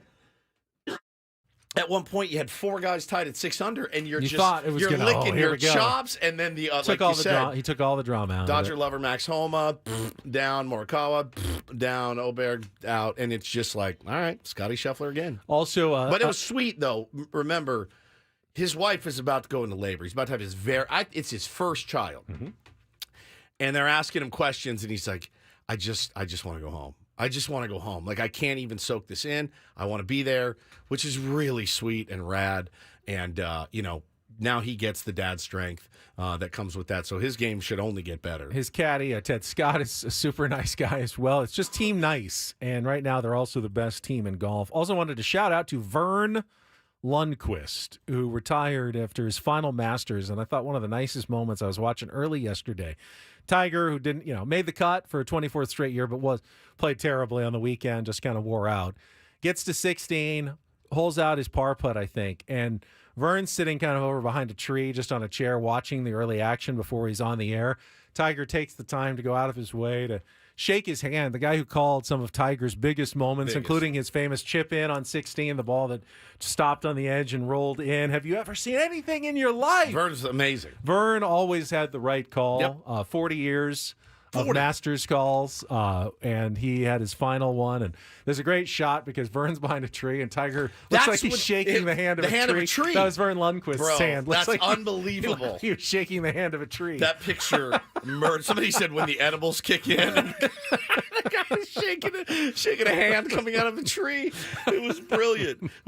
Yeah, it kind of lost me yesterday a little bit. Once Scheffler started to pull away. And again, he had such a commanding lead, and he's walking up 18. Bro, tip your hat. Like, I get it. You're competitive. You got to make your last putt and everything. You got to enjoy that a little bit. Will be interesting to see. PGA Championship next month. It's on a course that should be good for him. A Nicklaus designed Valhalla high faders course. Exactly what Scotty does. If he can win that one, all right, now it's got something interesting going because world number one winning the first major of the year. Haven't seen that in a while. He's pretty spectacular. All right, I got my golf talk. And feel better? Annie and Elston will get right back to the Padres talk and the weekend that was. Paulie just woke up from a nap. How we doing? Is it over? Oh, we're good. Masters is over until next year. You're good, Paulie. All right, good Monday show. We'll be back tomorrow morning at 6 a.m. for our executive producer, Paulie Reindl, for Stephen Woods. I'm Ben Higgins. Have a great rest of your Monday from all of us at San Diego's #1 sports station, 97.3 The Fan. So long, everybody.